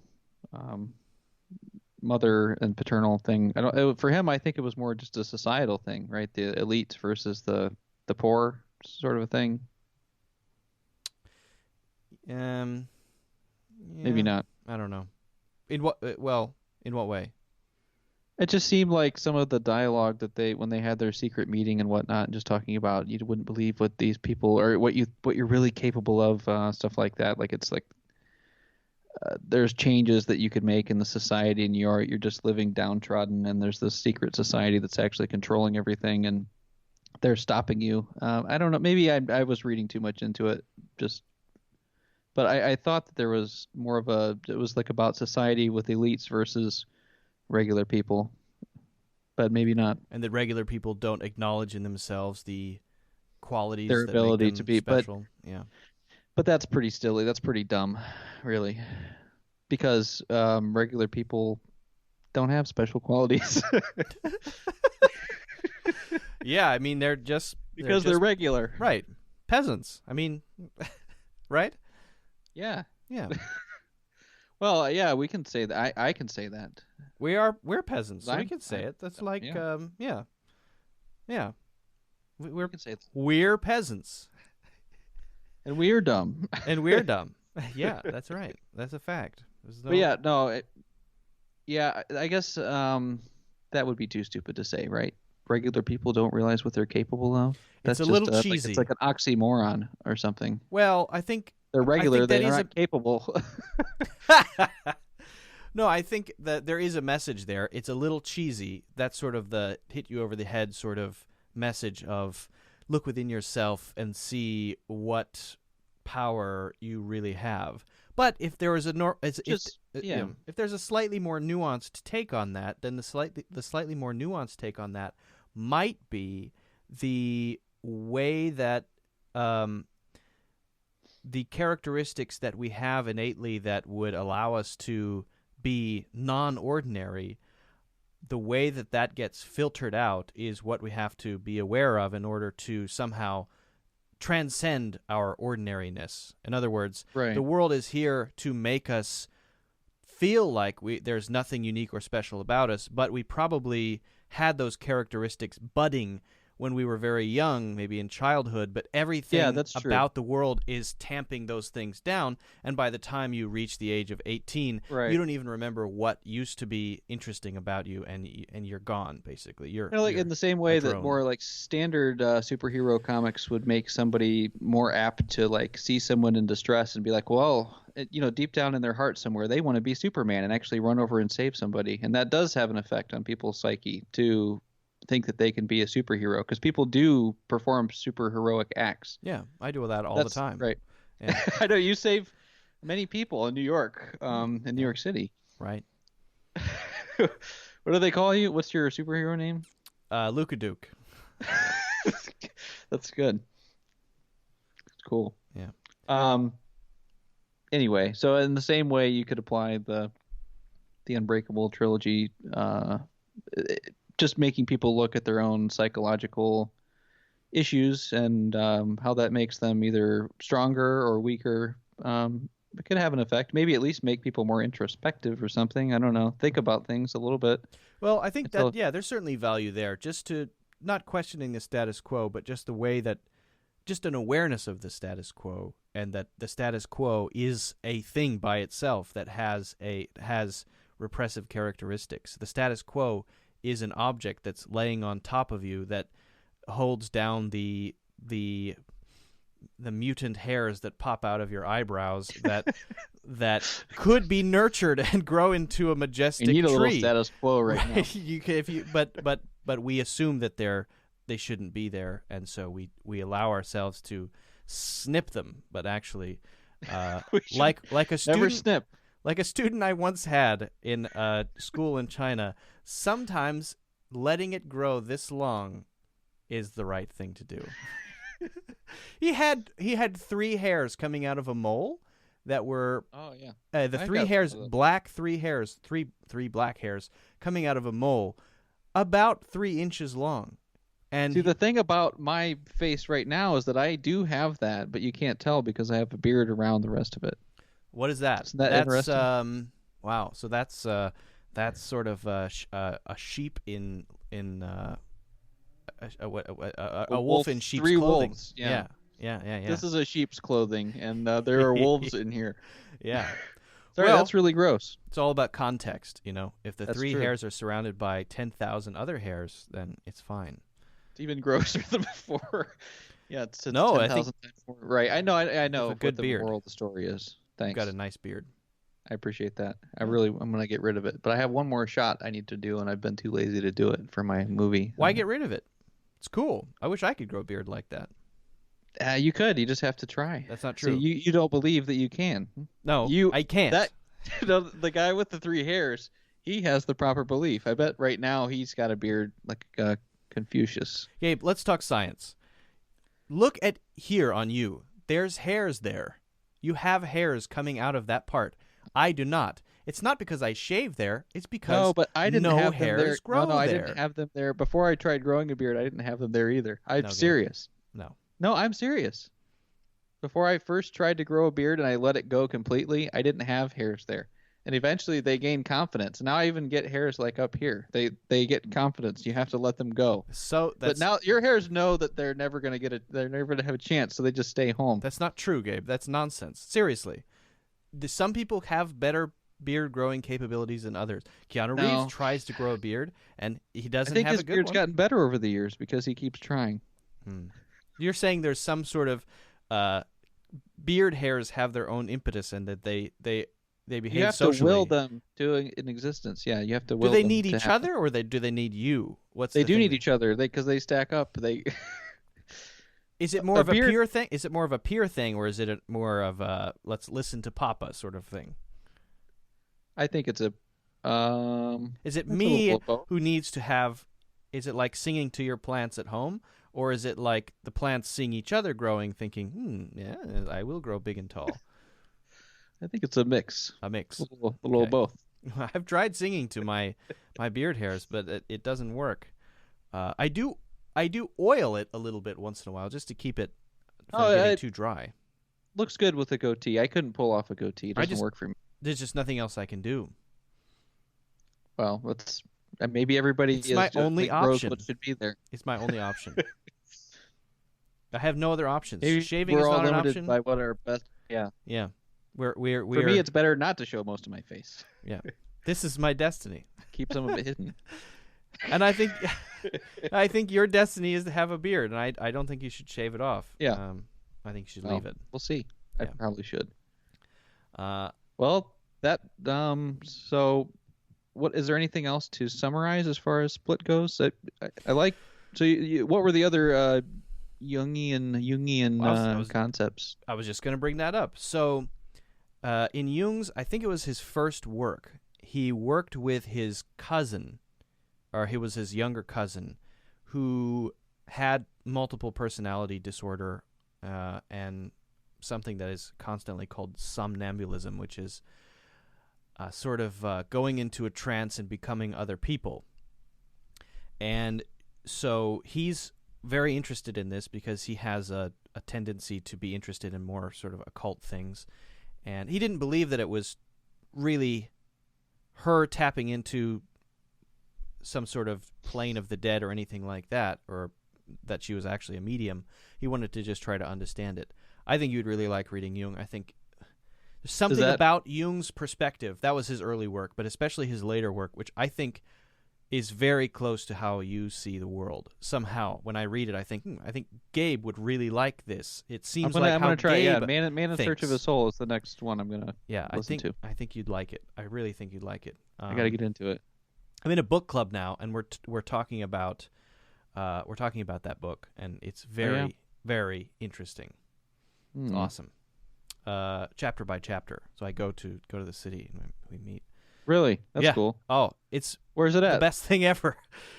We meet at the best thing ever. It's the best thing ever. The highlight of your life. It is. It's my the highlight of my entire life. It really is.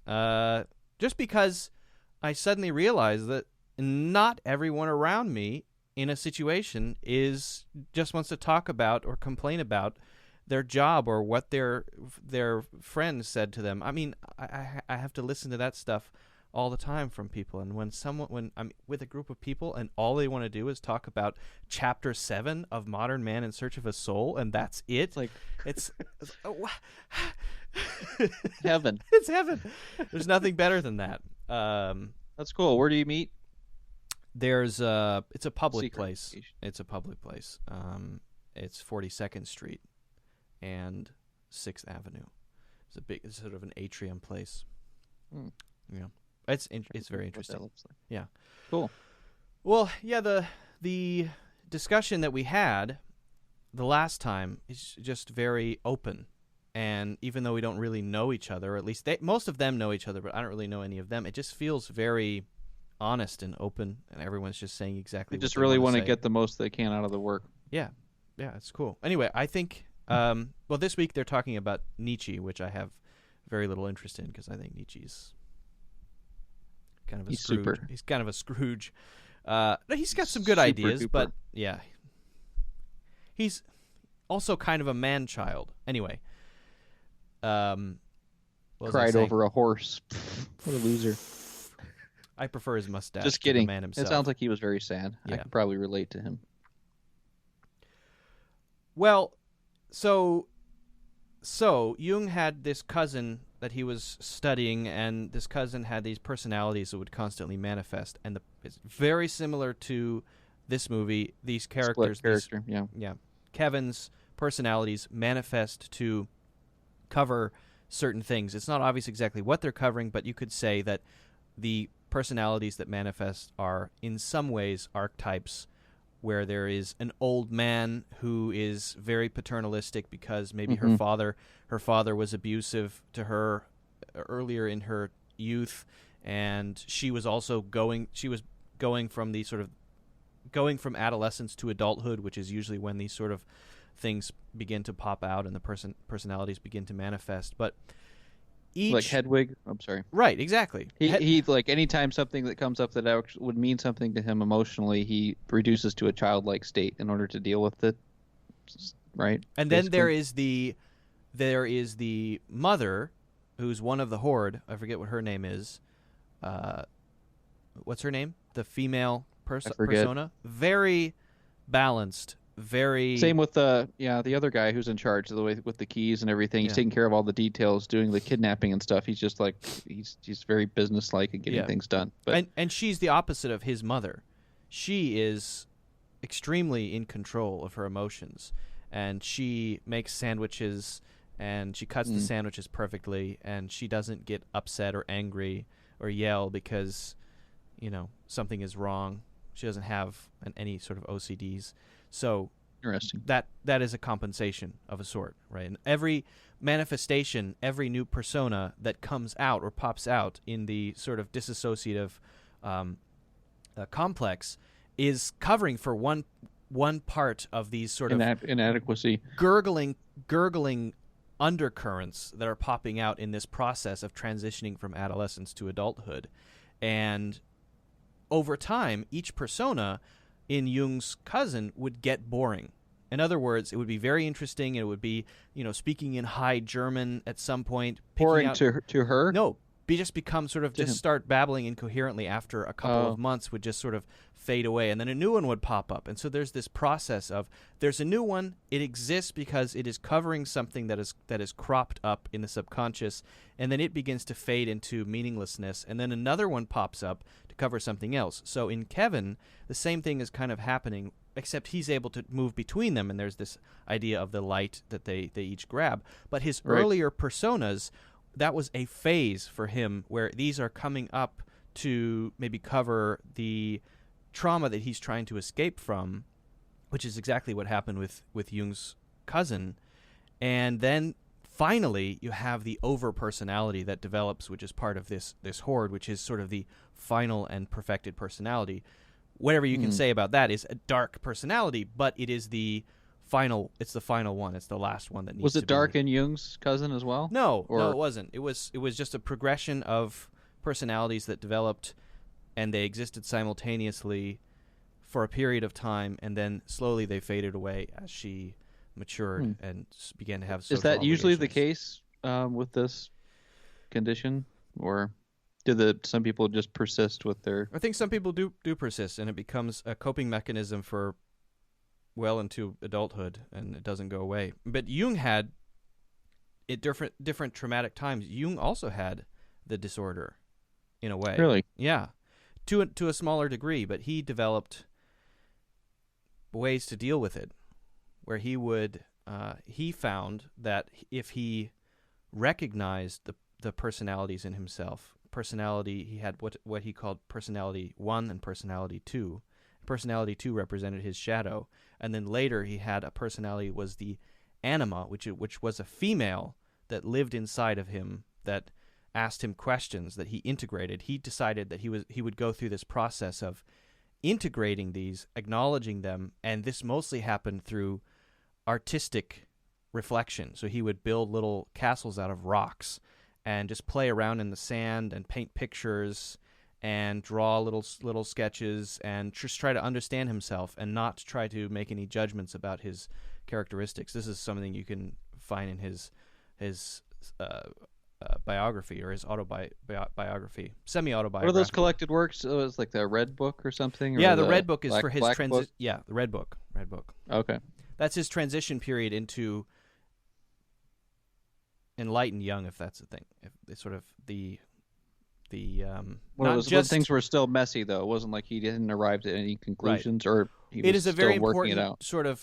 I haven't read Red Book, so I can't say, but it's sort of a transition moment for him to completely.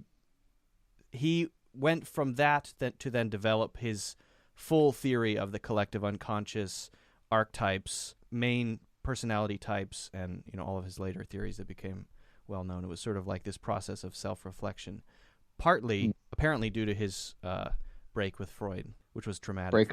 Break up, because there was something sexual in their relationship, not overtly, but apparently. Two pillars of thought. So psychiatric thought. So for Kevin, as Kevin realizes that one personality is not able to cover the gaping hole, whatever that gaping hole is, a new personality creates itself in order to get ahead of it. But the gaping hole is constantly spreading and widening. And so he has to get a bigger one, the next one, the next one, the next one, to cover the ever-widening gaping hole. And for Jung, it was more of, this is a new thing that's coming out. Well, let's try to understand it and then go through this process of self-reflection and sort of creative playing around that helps him, various techniques that helps him understand himself better and integrate those into himself, which I think is interesting, because if you think about it, every person has multiple personality disorder, but for us, it's in a linear way. We don't develop it at one time. We don't develop it in a short span so that they overlap. Having different personalities for just getting along in life, how you have to talk towards different or act towards different people? Well, no, I think that no, I don't know about that, but I think that we definitely do change over our lives, at least. And so if you were to crunch a person down to a single person in time, each of the persons that person is would be different, and they would have multiple personalities floating around, but ours are stretched out in a linear way throughout our lifetimes, right? So we do the same kind of thing. It's still the same mechanism of coping with or adjusting to changing circumstances in life. We adjust who we are as a sort of natural process of the circumstances we encounter in life, but it's just happening much more slowly and not in a way that causes damage necessarily. Right. And even throughout the course of our whole life, it wouldn't be so extreme as to be like unrecognizable, completely different. Yeah. Usually. I mean, some people, yes, but this movie most seems to be, no. it's sort of saying, apparently saying that brokenness that Kevin has is somehow superhuman in a sense that it's better than ordinariness. Would you agree with that? Is that what it's trying to say, or did I misread that? Well, that's Kevin's opinion, like that's the Beast's opinion, but I don't know. It's also her opinion, I think, right? The psychiatrist. I guess I don't know, when they're talking about better, are they just talking about like physiologically better? Because obviously they're not mentally better. And David Dunn's doesn't really relate to psychology at all. He's just like exists that way. It's interesting that we're talking so much about Kevin and nothing about Mr. Glass really, or David Dunn. Like, what do you think of their characters as they exist? Well, in I the wanted story? to get into them too, but Kevin's the one specifically with multiple personality disorder. Right. So there's that whole thread, that's very, I wouldn't say very Jungian, but there's certainly something connected to. Yeah. Well, I mean, is it? I didn't actually look up anything, but I think they have shown there are effects, like when people believe something about how they are, their body does react to their belief, like placebo effect. People heal themselves by taking a placebo drug, but are actually improved just because they think that it's working in certain circumstances. Yeah, for sure. So I think that's the only way they were saying it was better, right? That he's actually changing. He was literally stronger, literally stopping bullets, but that doesn't mean that he's like, maybe he's a Superman in the Nietzsche sense, but not. I don't know. What does better mean in the context of the story? I don't I'm know. not sure. I don't know. I mean, it's. I don't know if it's. Or really... like, I guess the better is what are the poor people of Philadelphia supposed to strive for when they see that video? I'm gonna go out there and that's what I'm saying. They see him do these great. Right. Better. They are supposed to be inspired by this. Maybe the garbage guy monster who hasn't been able to close a garbage thing with a thing. He's now got the inspiration he needs. I think there's something about the virtues of brokenness there, though, that's being on display, held up as actually a relating virtue. to the shadow, like the shadow. I'm not saying that I think that that's true. I'm just saying that seems to be what the film is holding up. Well, what would you say as far as, what does Jung say about the shadow, integrating the shadow? Jung would say about the shadow that once you suspect, or once you acknowledge that there are things going wrong in yourself, then you have the obligation to dive within yourself to visit and find out what the shadow is. And I guess that's different than being actually like harmed or something or hurt.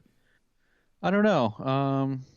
I guess it's just like that just goes to like those things that people say, whatever doesn't kill you makes you stronger, those dumb statements, which are not necessarily true because you're probably just in worse shape and you're going to have trouble coping with life. I don't know. Yeah. I donated one of my kidneys. Anybody... Am I stronger now? Not from a urine processing standpoint. Now peeing rocks. Maybe you are. Maybe that other kidney is twice as good now. Yeah, I don't know if that. I'm not sure if that's how it works.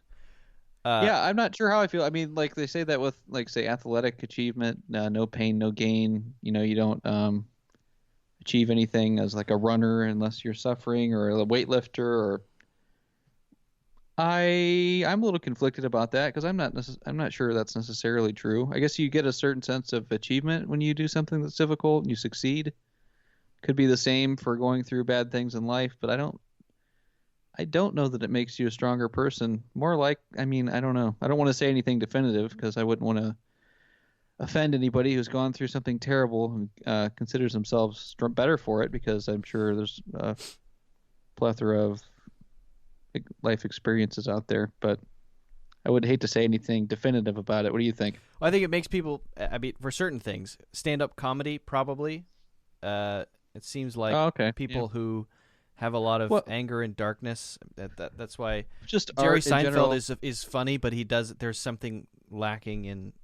Nobody makes any good art unless they understand at least what's going on in life. You can't just make art about just like butterflies and flowers and stuff. Yeah, I suppose not. Well, so you brought up David Dunn. Is he someone that deserves focus? I mean, he seems very.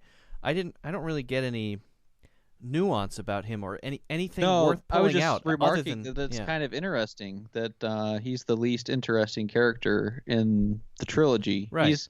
He's interesting in the first movie, but more as he's almost like an audience placeholder character, sort of. You're just kind of following what's going on with him. I guess Bruce Willis does a good job as an actor, I think, especially in the first one. I think he's compelling, but there's something about, I guess you're just watching the events. It's not like he has an issue with his wife and his son, so it's basic human drama stuff, and you don't really think anything else about him specifically, besides hoping that he continues to believe in himself. The only thing that could potentially be interesting is his one weakness, which is water, which is something that you could probably train yourself. I mean, come on, how long has it been since his son has grown? You could probably do some training sessions to train yourself out of the fear of water. So you could say he probably wants to have a fatal weakness. He's actually affected by it. It's like supernatural, I think. Okay. You couldn't. It's magical. You can't sort of incrementally, slowly wean yourself onto water, and you're. I mean, if I was him, I'd probably be wearing a wetsuit instead of a. I would do water immunotherapy. So immunotherapy is where you slowly dose yourself over a long period of time to get used to. I guess it allergen. Couldn't really be supernatural because I mean his body is what percentage water? Right. I mean, I'm assuming he drinks water, right? I don't know. Yeah, I imagine him taking a shower and just screaming, "No!" He does take. Oh yeah, I guess they show him taking showers. He just doesn't like it. He doesn't like taking showers. He doesn't like water. Right. Yeah. Well, I mean, it's wet. Gets everywhere. That's true. It's true. It's gloopy, wet, gets everywhere.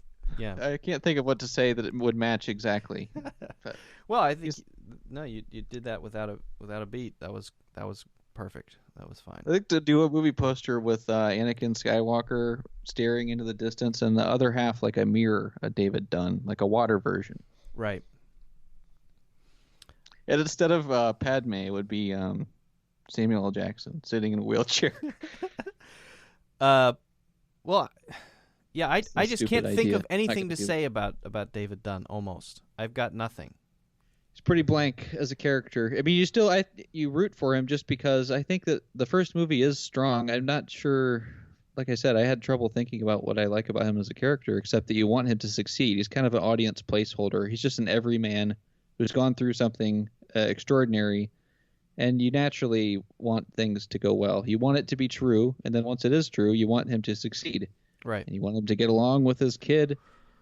Pretty indifferent on whether he gets along with his wife, because that I don't know, that was okay, but not for the same reasons though that you would want anybody put in that place to get along with anybody, just because you're right. It's not. He's an everyman placeholder character. Right. He's a placeholder. So he's very much a placeholder. Kevin is probably not, and Mr. Glass is definitely unique. He's more unique. Yeah.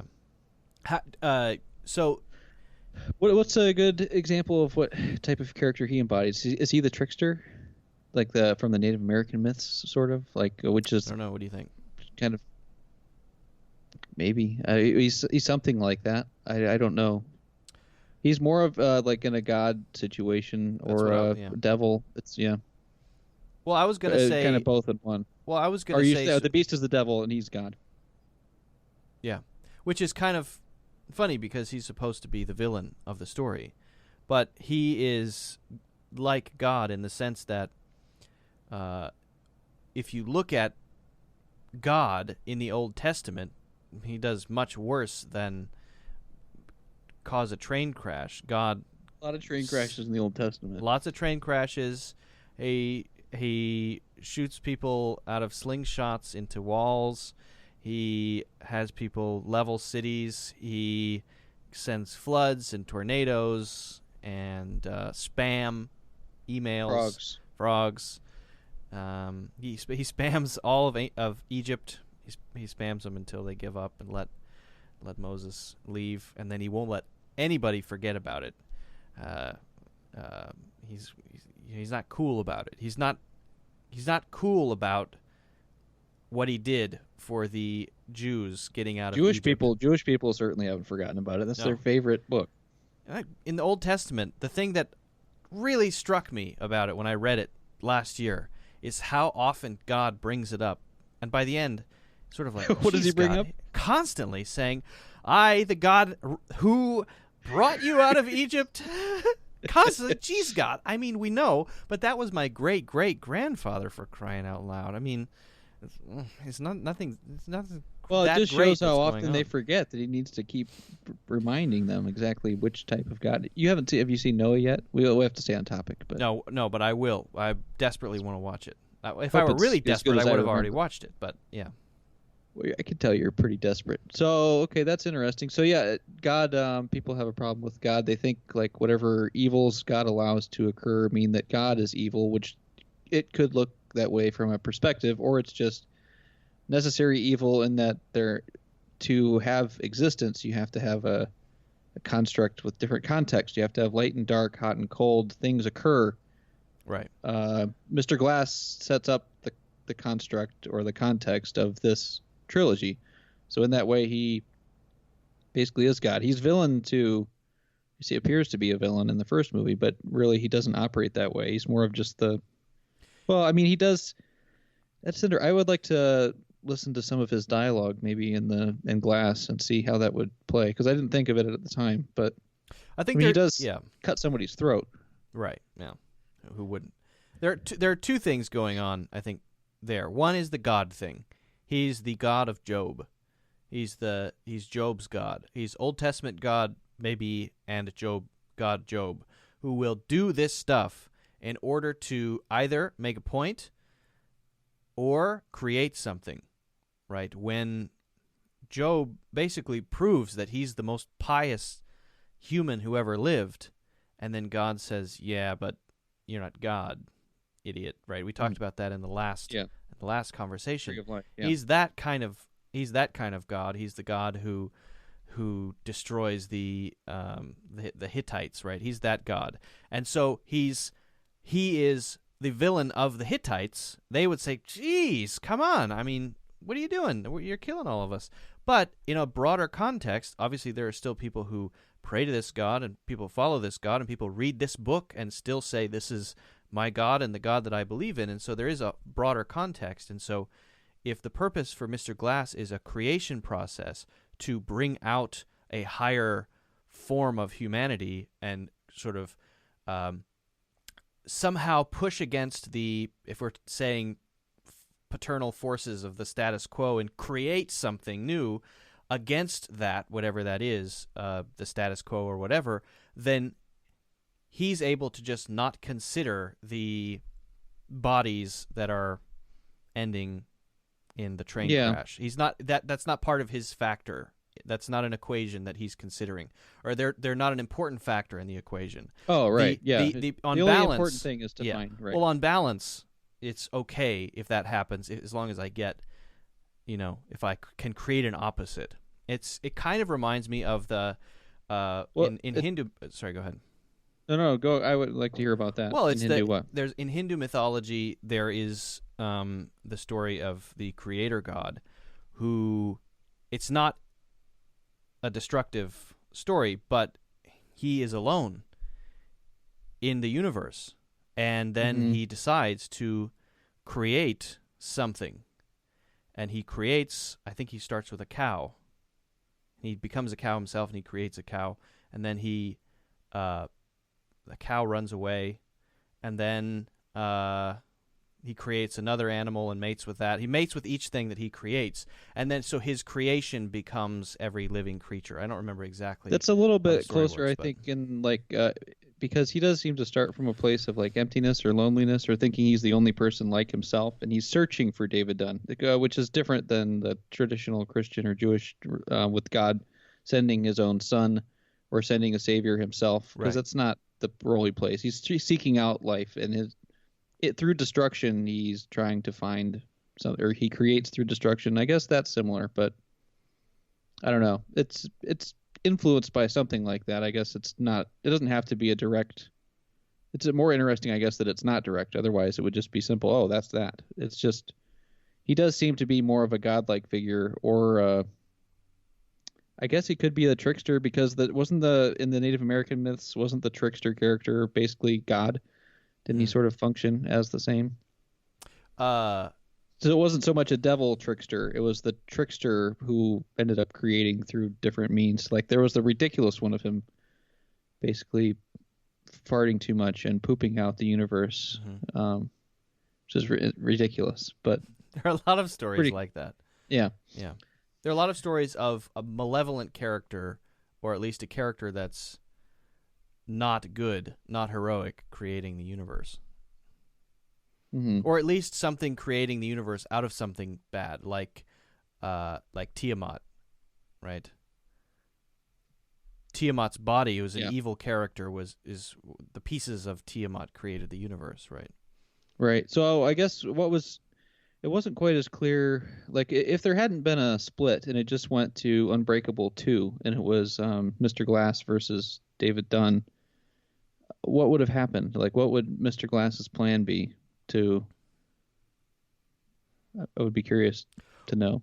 Well, if that's a sort of if he's trying to create an opposite for himself, he's probably not creating the opposite just so that he can have an opposite. It's sort of like the Joker wants to be the opposite of Batman, because that is the thing that distracts him from the pointlessness of living, right? It allows him to just keep on going. It's the only thing that entertains him and keeps him alive. But I think for Mr. Glass, step one, create opposite.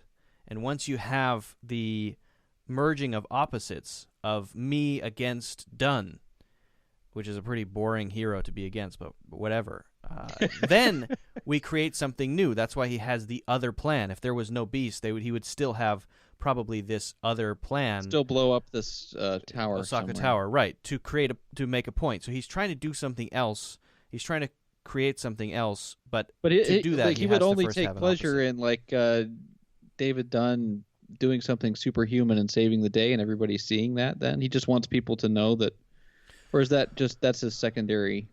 That's his alternative plan when things don't go right. That he at least has to have people know that this was true. Did he really just want to blow up Osaka Tower? I don't think so. I think he's trying to make a wider point. I don't think. No, I guess not. Yeah, ultimate purpose. That was always a distraction. Yeah. Right. I think his ultimate purpose is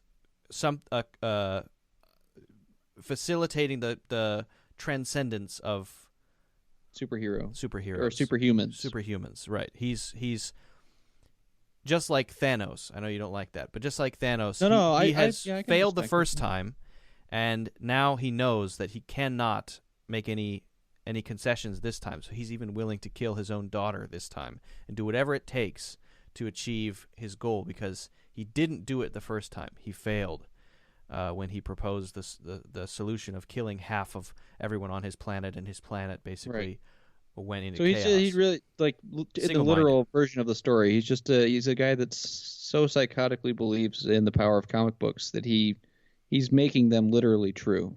That's how much he loves comic books. I don't think it's about how much he loves comic books. I think he actually believes that that is where humanity needs to go. And in order to get humanity to that place, then then comic books are the roadmap for him to have this world that he thinks is a better world come about, which is a world where there are heroes and villains. Because maybe the world where there are actually heroes and villains is a world where people can look to this sort of clear, concrete figure for inspiration. People have these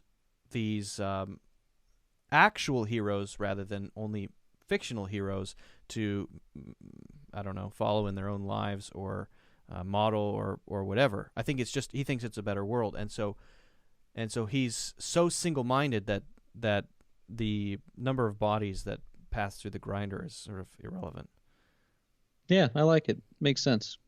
But the other side of him is the purpose thing. His greatest fear, I think, and I think he mentions it in the first film, is fear of not having a purpose. Mm-hmm. I think one of the main themes is his purpose in all of it, because all of the personalities developing in Kevin are him building toward this purpose, which is becoming this, if overman or beast or ultimate self.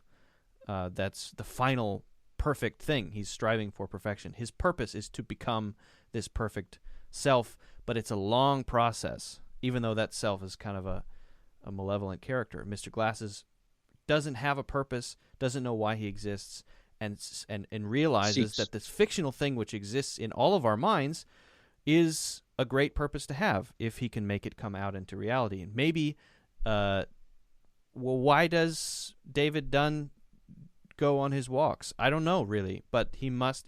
I think it's about some sort of purpose. It gives him purpose to feel like he's contributing to a reduction in bad things happening. I mean, it sounds a little lame, but I don't know. I don't know what his purpose is, but I think for each of them, it comes down to striving towards some sort of perfect state.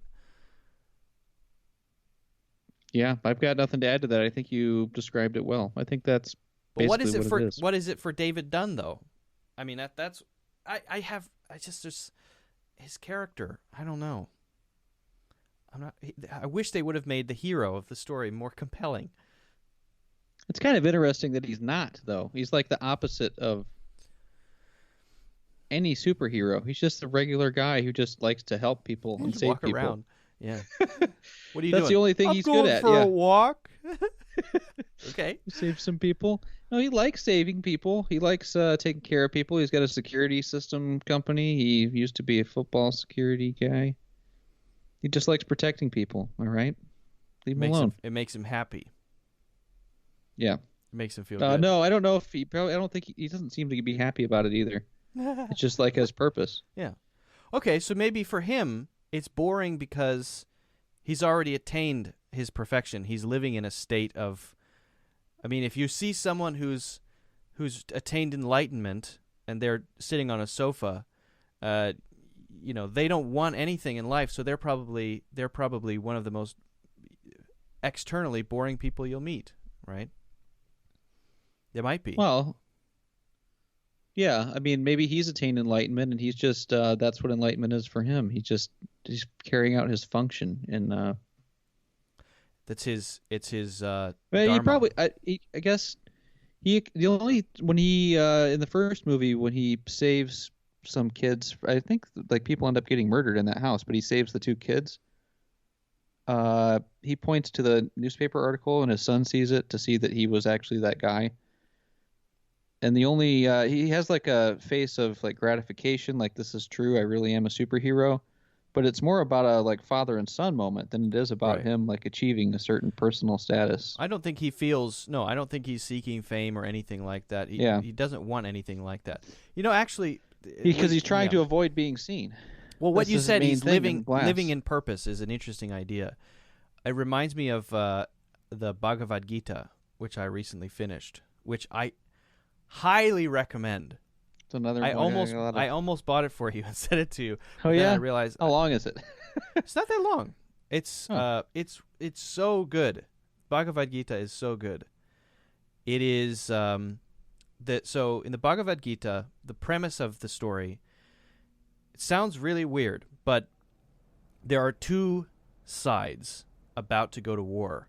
One faction whose one of their chief officers or chief generals his name is Arjuna, is facing off against the other side, who is all sort of family, but corrupt in a way. The other side is trying to take the crown or the kingdom, and actually it's his birthright. So he's fighting for what is supposed to be his. Actually, he's the righteous one. He's the one who's doing the right thing, and they're fighting against him. So it's sort of family against family, very Civil War sort of sense. And the whole story is Arjuna travels out into the middle of the battlefield between the two armies to see his enemy, and he sees his cousins on the enemy side, his uncles, and one of his uncles is named Dhritarashtra, and then his charioteer, who's Krishna, who is an avatar of Krishna is an avatar of Vishnu, have this conversation. And all of the Bhagavad Gita is this conversation that they're having about whether or not Arjuna should fight against his own family. He feels he has a moment of doubt. He doubts himself. And he says, how can I kill my own family, And Krishna says, you have to. And he says, how can I? And so then it's this long dialogue about understanding yourself, living your purpose. First, you have to find your purpose. Then once you find your purpose, you have to live your purpose. It's basically a treatise on how to meditate, how to live a yogic lifestyle.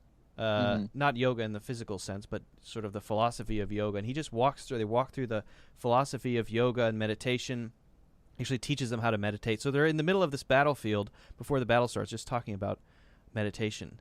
And one of the main sort of takeaways from that, and the reason I mention that, is that he says, Krishna says, if you know what your dharma is, but you decide to live separate from your dharma, your life will become chaos. But if you know what your dharma is and you live inside of your dharma, then everything will flow naturally with you, and it will be effortless. And so that's David Lynch is all about that stuff. Right. You sound just like David Lynch. So it's kind of it's all about meditation. It's all coming full circle. This is how you get on that side of filmmakers. Right. So I mean, it's all about, first of all, what is your dharma, and then how do you live within it? And once you live within it, then it's sort of like floating along with the river, not fighting against the current, not saying, I'm not this kind of person. And so, and then the question he asks is, these are my family. How can I kill them? And then there's this epic moment at the end of the Bhagavad Gita where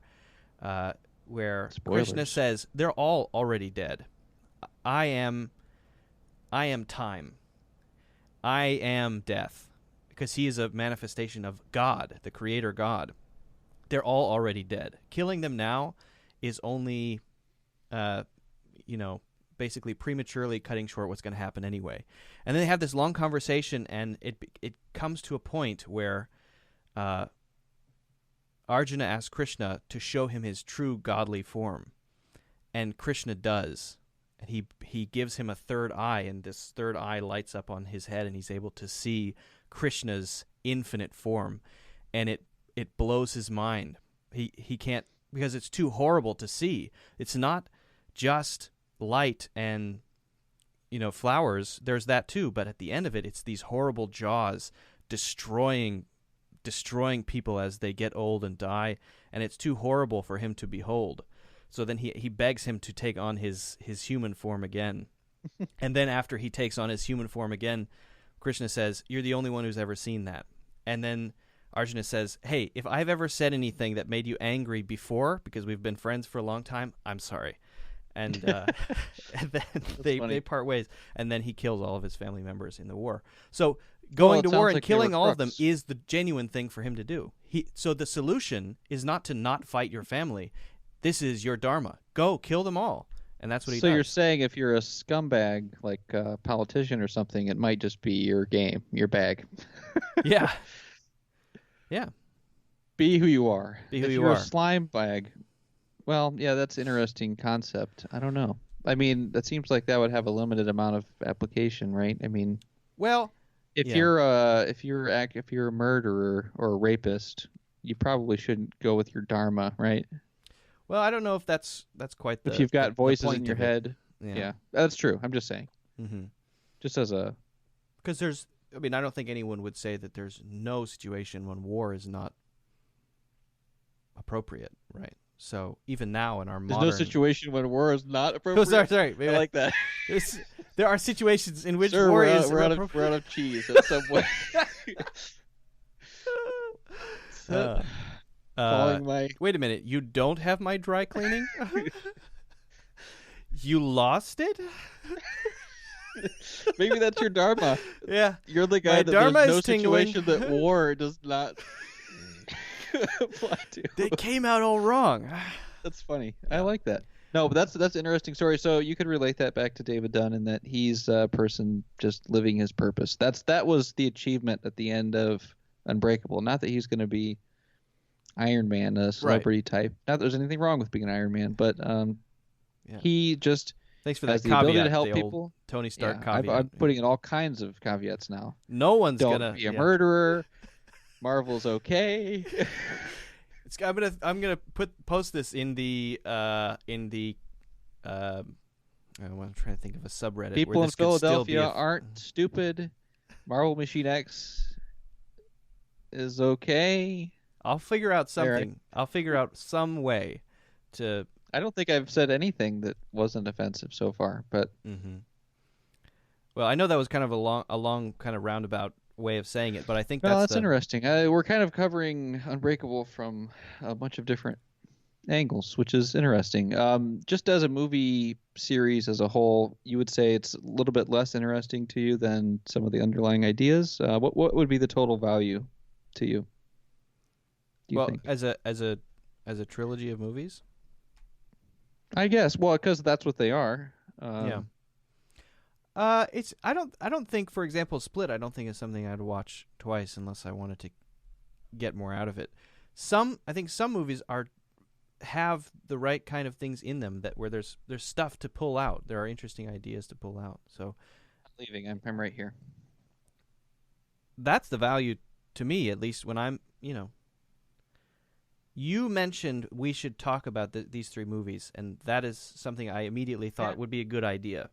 Because even regardless of how I feel about the movies overall, they're totally separate things to me. I don't hate them. I like Unbreakable, and I kind of like I think Glass. they're unique. They're very different. I think they have even more interesting ideas in there than I thought.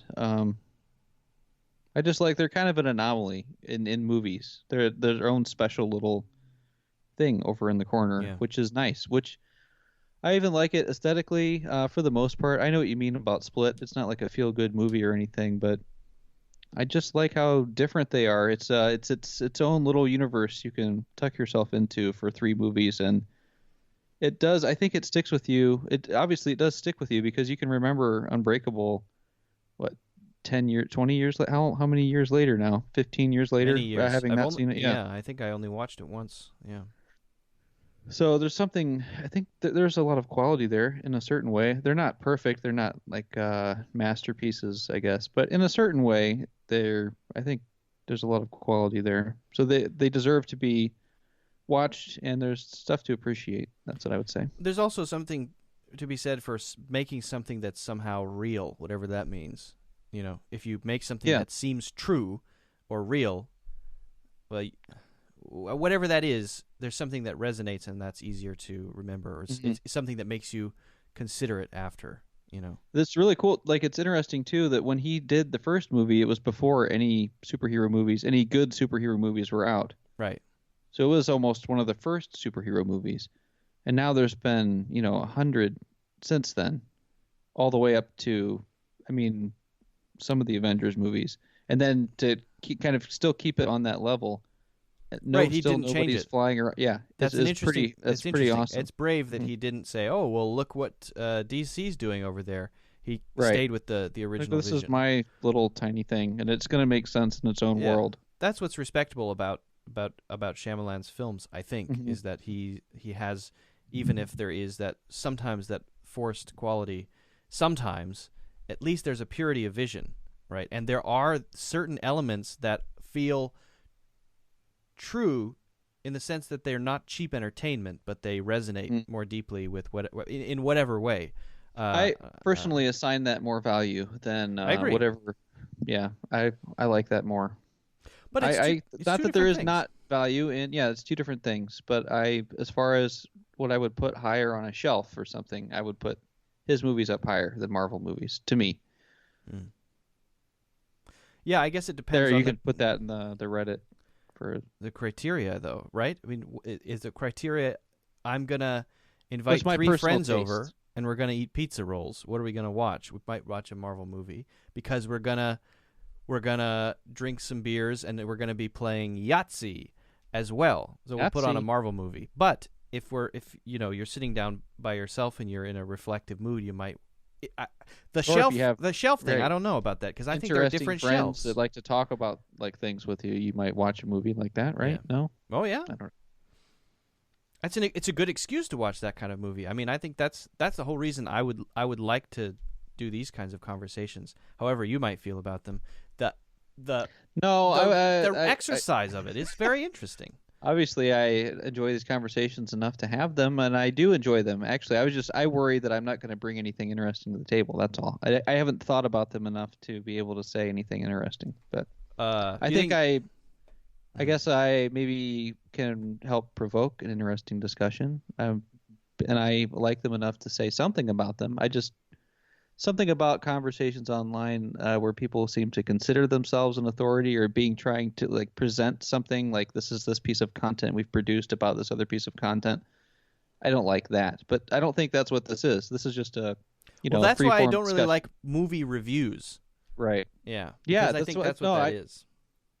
That's all I was saying. This is the kind of conversation I like to have about a movie, which is completely different than saying, okay, now thanks for showing up, everybody. Now let's get to our Unbreakable Trilogy review. What did you like? What did you like? What did you like? And what did you not Right. like? What did you not like? I like when he's like on the ceiling and like he's like moving fast, and I like when he like hits the light Right. bulbs. Like that was great.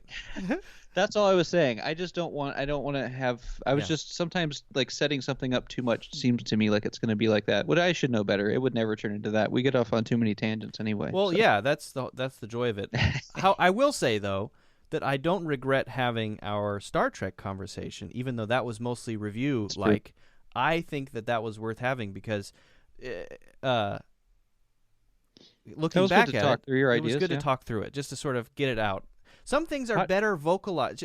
Sometimes there's a weird thing where you have an opinion about something, but because it's happening inside your head, it reaches a sort of 75% point of completion, and then your head goes, all right, well, okay, enough, and stows it away. But when you have to say it to somebody, I think sometimes there are maybe patterns of thought, or we get into where we let ourselves off the hook before we get to the answer of the question or something. Right.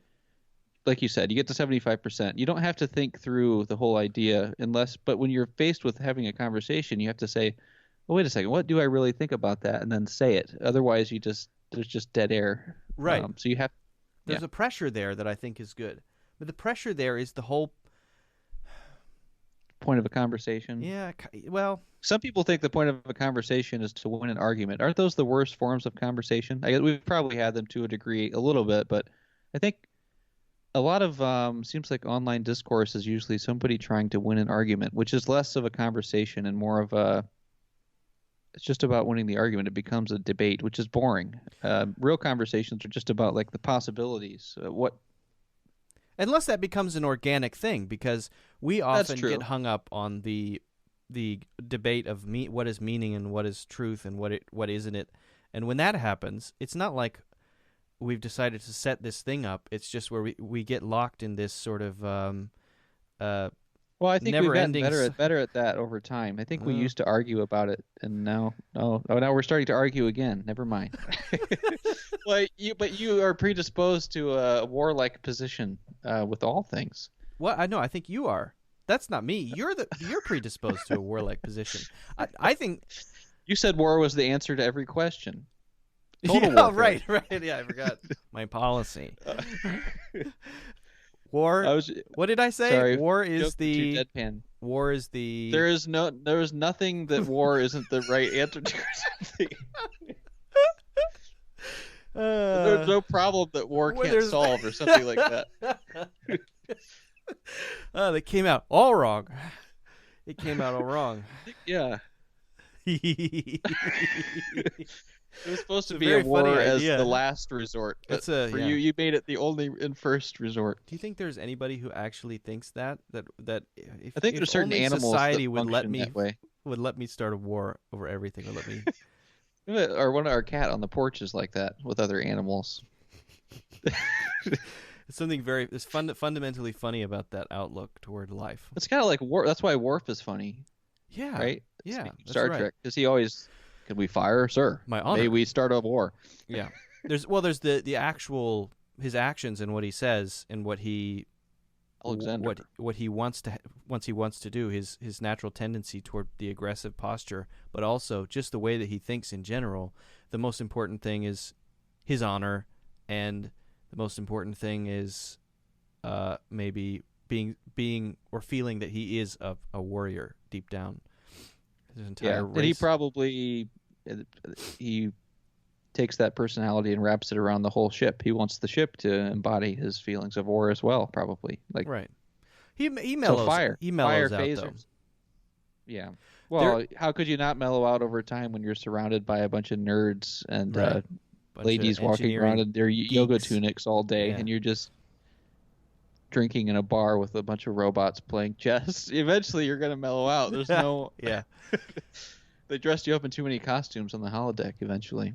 There is an actual sort of, I don't know if it's a cathartic scene, but there is it might be the seed of what Star Trek Discovery comes from, where there are these Klingons who had just come out of stasis in a ship that's 100 years old or something when the war was still going on, and I think that might be where they got the whole idea for Discovery. I'm not sure, but anyway, they have to, rather than destroy the ship, because that could start a war, that could start an actual war, they have to convince them that the war is over. But if Picard comes on the screen and tries to convince them that the war is over, then they won't believe it. So Picard makes Worf captain, and Worf becomes captain of the Enterprise and turns on the screen, and Vaguely remember that.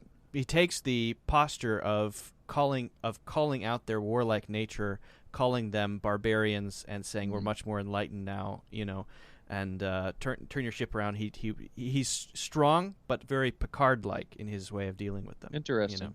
And then that reflects later on him. Like he can kind of, you can see where his character changes after that.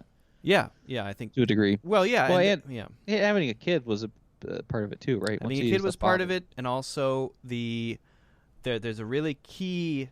We're getting off on the Star Trek tangent. I think we're done with Unbreakable. Well, I do Maybe have one not. more thing I wanted to bring up, but the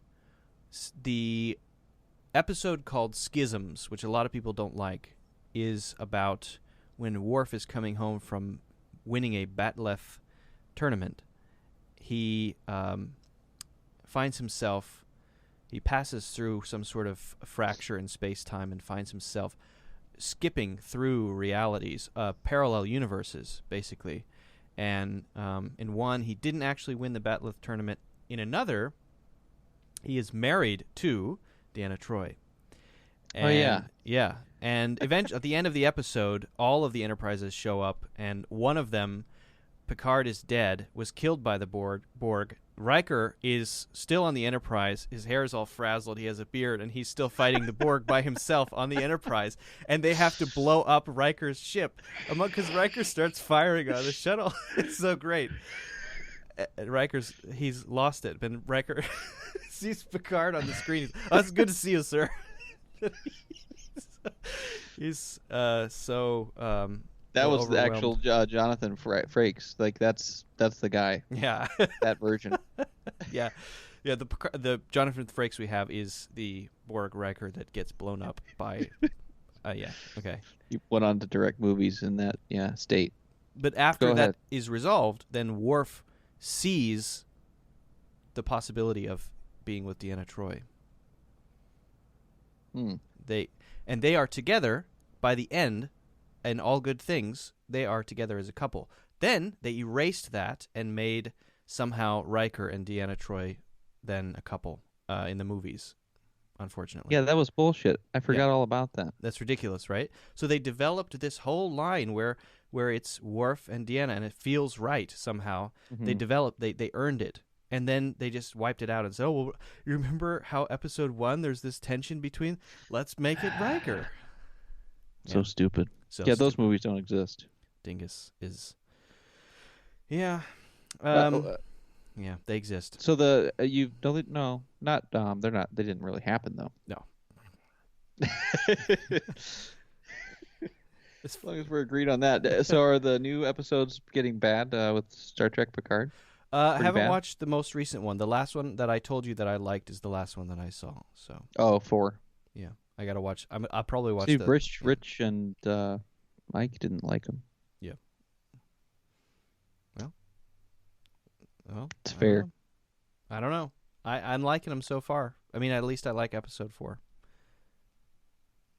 We'll see. Fair enough. Have you been keeping track of the stock market crash? Unrelated topic. Yeah. I've been watching it during work, so like off to the side, I have the ticker going and just kind of watch it go down.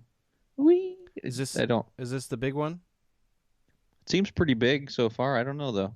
This is the coronavirus crash.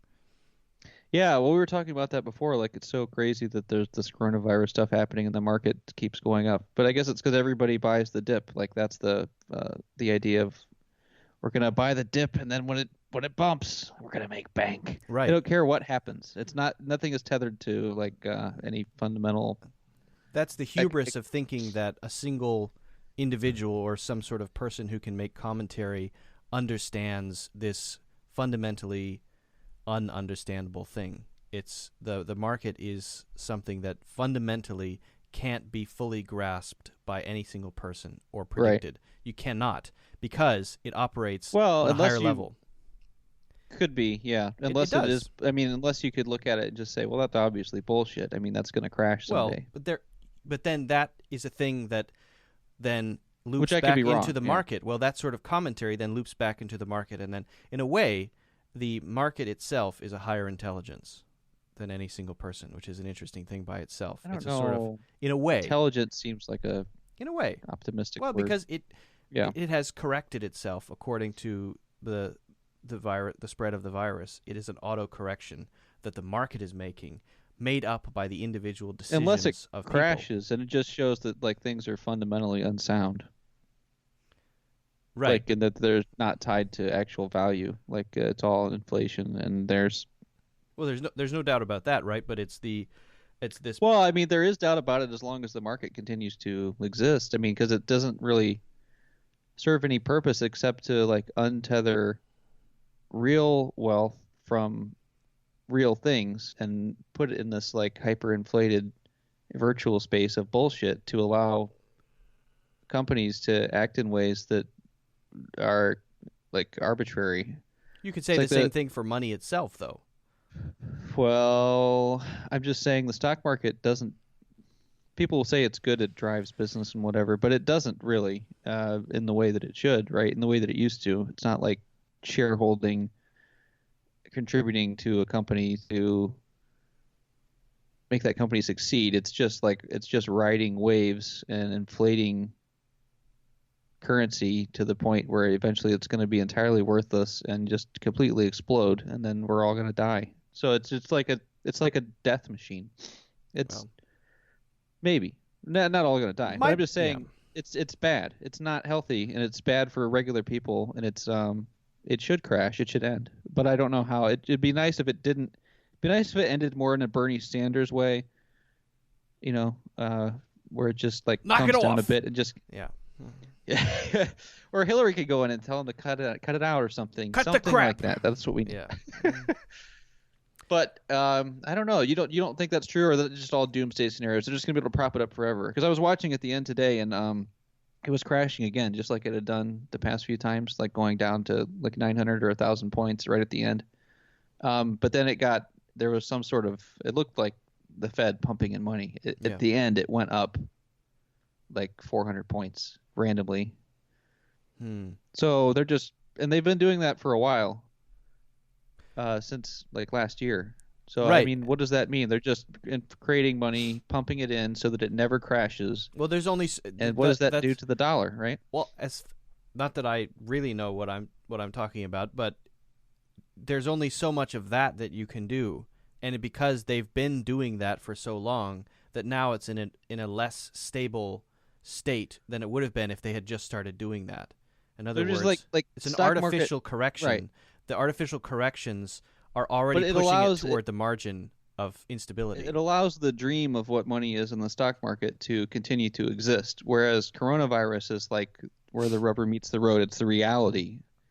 Eventually, like, companies start taking real losses based on realities on the ground of people not being at their jobs, not contributing, not being in society in the way that they were. You can't say that's not already a fact, though. I mean, in fact, there are realities that affect the market. No, I know. It's not totally virtual. It's not disassociated from... I know, but I'm just saying the valuations, because people kind of ride the market the way they do, I don't know if the valuations are actually accurate. It doesn't mean, like, what a company is worth isn't necessarily what its value is. You know what I mean? No doubt. I mean, when you have someone, but I'm one saying person those lighting a joint and smoking it, causing a major dip in a stock price of a company that has nothing to do with lighting a joint, proves that beyond any doubt. But coronavirus has a tangible value that they will find out in money, and that's why things are crashing, because people are starting to reevaluate prices. They're saying, well, wait a second. If people don't travel on airplanes anymore, then I guess these airplane companies will be worth less money, right? Right. Not just what we rose it to assume it was. That's what's happening in the market. So then, if they take that line of thinking too far, right? If they take that line of thinking too far, eventually they'll get to the point where, like, well, none of this money is backed up by gold. Who has the money? What is the money? And, I don't think it's going to go that far. Hopefully not. I'm just saying it takes a lot could, to start to question currency in it fundamentally. I mean, there's already the experiment you can look at in that area is cryptocurrency, as cryptocurrency tries to move toward something that is considered universally as a thing that has inherent value. That dream has not yet reached a point exactly where it is universally accepted, and so you can look at that petri dish and say, well, we're nowhere near that with something like the dollar. The dollar is something that is, even though a figment of all of our imaginations collectively, it is real in as much as anything that we value in our lives is real. So how far do you get toward the illusion of the dollar that is the bedrock? How far down does that go? I think that's up for debate. I mean, obviously, all of these things are virtual, and obviously there's a tangible connection to reality itself. The fact that people are starting except to for have gold, these, right? Well, Gold actually exists, and that's gold, always been the standard, right? It used to be, like, since the 70s. Well, that's another layer down. It's still, but it's a real thing, though. People is. Actually do hold it in their hand. It is, but it's still a dream because there is the initial assignment of value to that specific metal. So that's another layer down. That's true. It's true, but at least it is. I guess, I mean, paper currency can have that value, but it seems like gold is more eternal than that. You know, sure. It's been around No so doubt. long. Yeah, I'm just saying it almost has. There's just another layer down. They're both collective dreams. That's true. Yeah. We just want the gold. Right. The gold, someone had to assign value to this thing that has this shiny thing that has and it was all that quantity we wanted of. Yes. And then once you decide to make that paper, we need then to reassign our collective value to something that I have most of and most other people don't. That'd be nice for me. Yeah. I have a lot of beard hairs. So some cans around, plates, dirty dishes. Just a couple. How much is this house? You have 3 dirty dishes? Yes. Well, that's how much it is. Whoa. Dirty dishes have skyrocketed today. Gabe's dirty dishes specifically. Are they crusty? Yes. Only one dirty dish then. Wow. That's a universe called Random Universe where you never know what's going to happen next. The Fed's pumping a lot of money into my dirty dishes. Well, anyway. Trump believes in my dirty dishes. Anyway, I think the coronavirus thing is going to continue to play itself out because we're at an early stage, I think, of the spread of the virus, and people are only beginning to realize the implications of it, and it's going to. So it's going to get pretty. I don't know wacky. what's going to happen to the market because I'm not smart enough to predict that, but I do know that shit is going to hit the fan more than it has already, because I know what it's like in China. You buying beans? I've seen China. I know what China's happening like. in China now, because today they put out some little thing to boost the market up that said people in China are getting back to work. It's fine in China now. Is that true? Well, people will be returning to work in a limited capacity with very strict do they want rules to, or about, they have to? Yeah, they do. People are going a bit stir crazy, and so they want to go back to work. Whether or not that will actually happen, I guess, remains to be seen.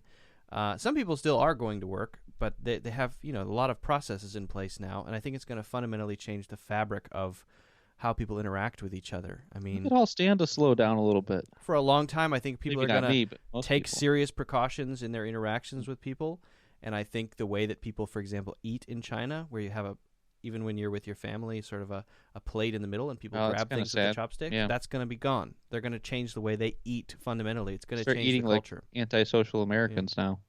And as for the economic impact is already colossal. I mean, think about the small restaurants, all of the small restaurants that survive on the monthly revenue that they make. If they can't pay their rent, they shut down. Middle schools shutting down, private.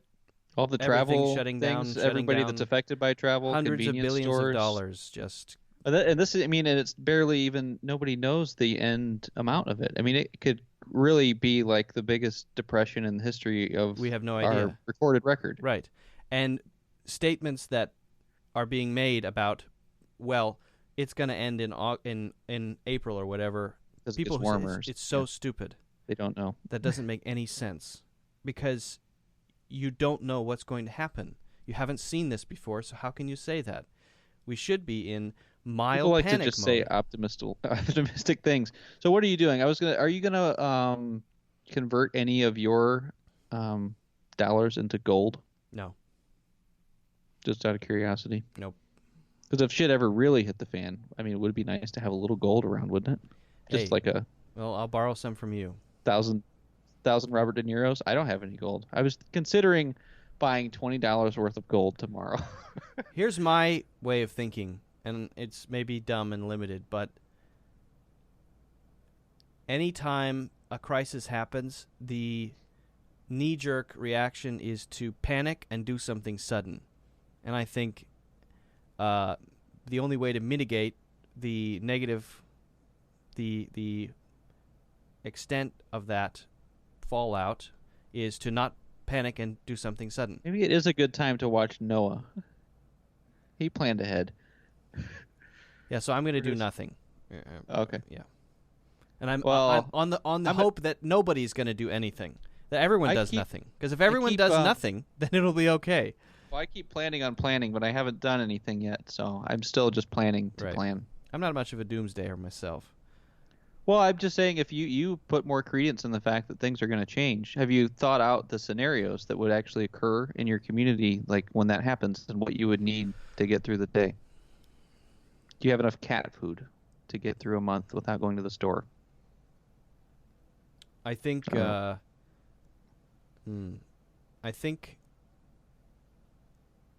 people will be buying things online more, which is what I do anyway. And if anything, the way that we spend will be more digital. I mean, that's the direction it will go, more toward not handing paper things to each other. So that's true. I don't see any reason why, if anything, then digital payments will become more widely accepted. And so I don't know. Gold why is really gold would be like a true shit hit the fan thing, like where people are I don't know if it's going to go that wandering that around bad. the lands like the be like after the apocalypse type. Right. That's when you need gold. Right. And even then, who knows if gold's going to be the thing that's valuable. I think gold would be around. People still, I mean, it's still heavy and shiny. People, you can't. Everybody likes gold. That's deep. Yeah. Gold's not going anywhere. Well, luckily, I have a lot of gold. Yeah, I want to at least buy some rice and some beans and some bottled water, and that's about it. That's probably Buy I might do that. spinach. Oh, you need spinach. Yeah. Yeah. Not canned, fresh spinach. Leave it out. It goes bad. It goes bad. It goes bad in days. That's how coronavirus started. I'm trying to spread misinformation, cause chaos. The spinach campaign. Yeah. Spinach is what you need to. Well, if you guys need Put to spinach escape in the the city bunker. or anything, feel free to come out to Ohio. We have fast internet. Oh yeah. Yeah. Well, that's all I need. Oh, you guys have also an extra bedroom, right? Yeah. I'm Oh. trying to get Lorena to have her whole family move here, and I think this is a great excuse. Shit has not hit the fan yet, so we'll see. Well, you guys got to come before you're infected, or I'm not inviting you if you're infected. Well, No, okay. You can come. You have to stay out in the barn, though. you, I don't you want the coronavirus in the house. Gabe, we're already infected. Did I not tell you that? It's not like The Walking Dead. We've been infected for quite some time. Well, I was gonna mention one more thing about the movie.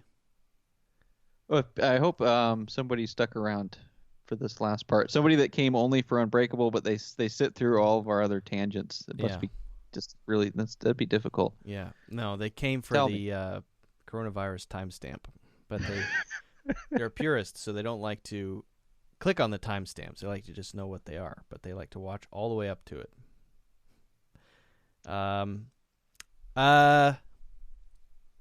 I did some research about why. I was trying to think about. This is just a thing I found on Wikipedia. Why does the beast eat people? Oh, you were getting at cannibalism, right? Yeah. So I didn't hear about the cannibalism corollary. Because the beast eats girls, right? Yeah, like a virgin, right? Sacrificial virgin. Yeah. So there's that. But then I found a specific character. Hold on a second. I found a specific character, Wendigo. I'm just going to read it. Oh, Wendigo. I always say Wendigo. That's the Native American guy, right? Oh, okay. What do you know about him? He's scary. He's like the devil. He lives out in the woods. I was reading the Jesuit priest transcripts that they took back in the 1600s in Canada, and that was like anytime they heard anything terrifying out in the forest, it was Wendigo. Yeah. Anyway, that's all I know about him, but it sounded scary. Yeah, I wonder if that's why does he need to, other than the purity of somehow sacred food, right? Wendigo, a mythological creature or evil spirit from the folklore of the First Nations Algonquin tribes based in the northern forests of Nova Scotia, the east coast of Canada, and the Great Lakes region of Canada and the United States. The Wendigo is described as a monster with some characteristics of a human, or as a spirit who has possessed a human being and made him become monstrous. Its influence is said to invoke acts of murder, insatiable greed, cannibalism, and the cultural taboos against such behaviors. So that kind of sort of a spirit coming over someone, causing them to have this insatiable hunger for something, even if it's not the untainted, the pure, innocent, whatever it is. I mean, that's not really mentioned, but I thought that was an interesting. Kind of tacked on, maybe. Possible. Yeah, that is interesting. I wonder. I mean, that's interesting that tribes would have some kind of myth about that, and that it would include specifically those things like cannibalism. Right.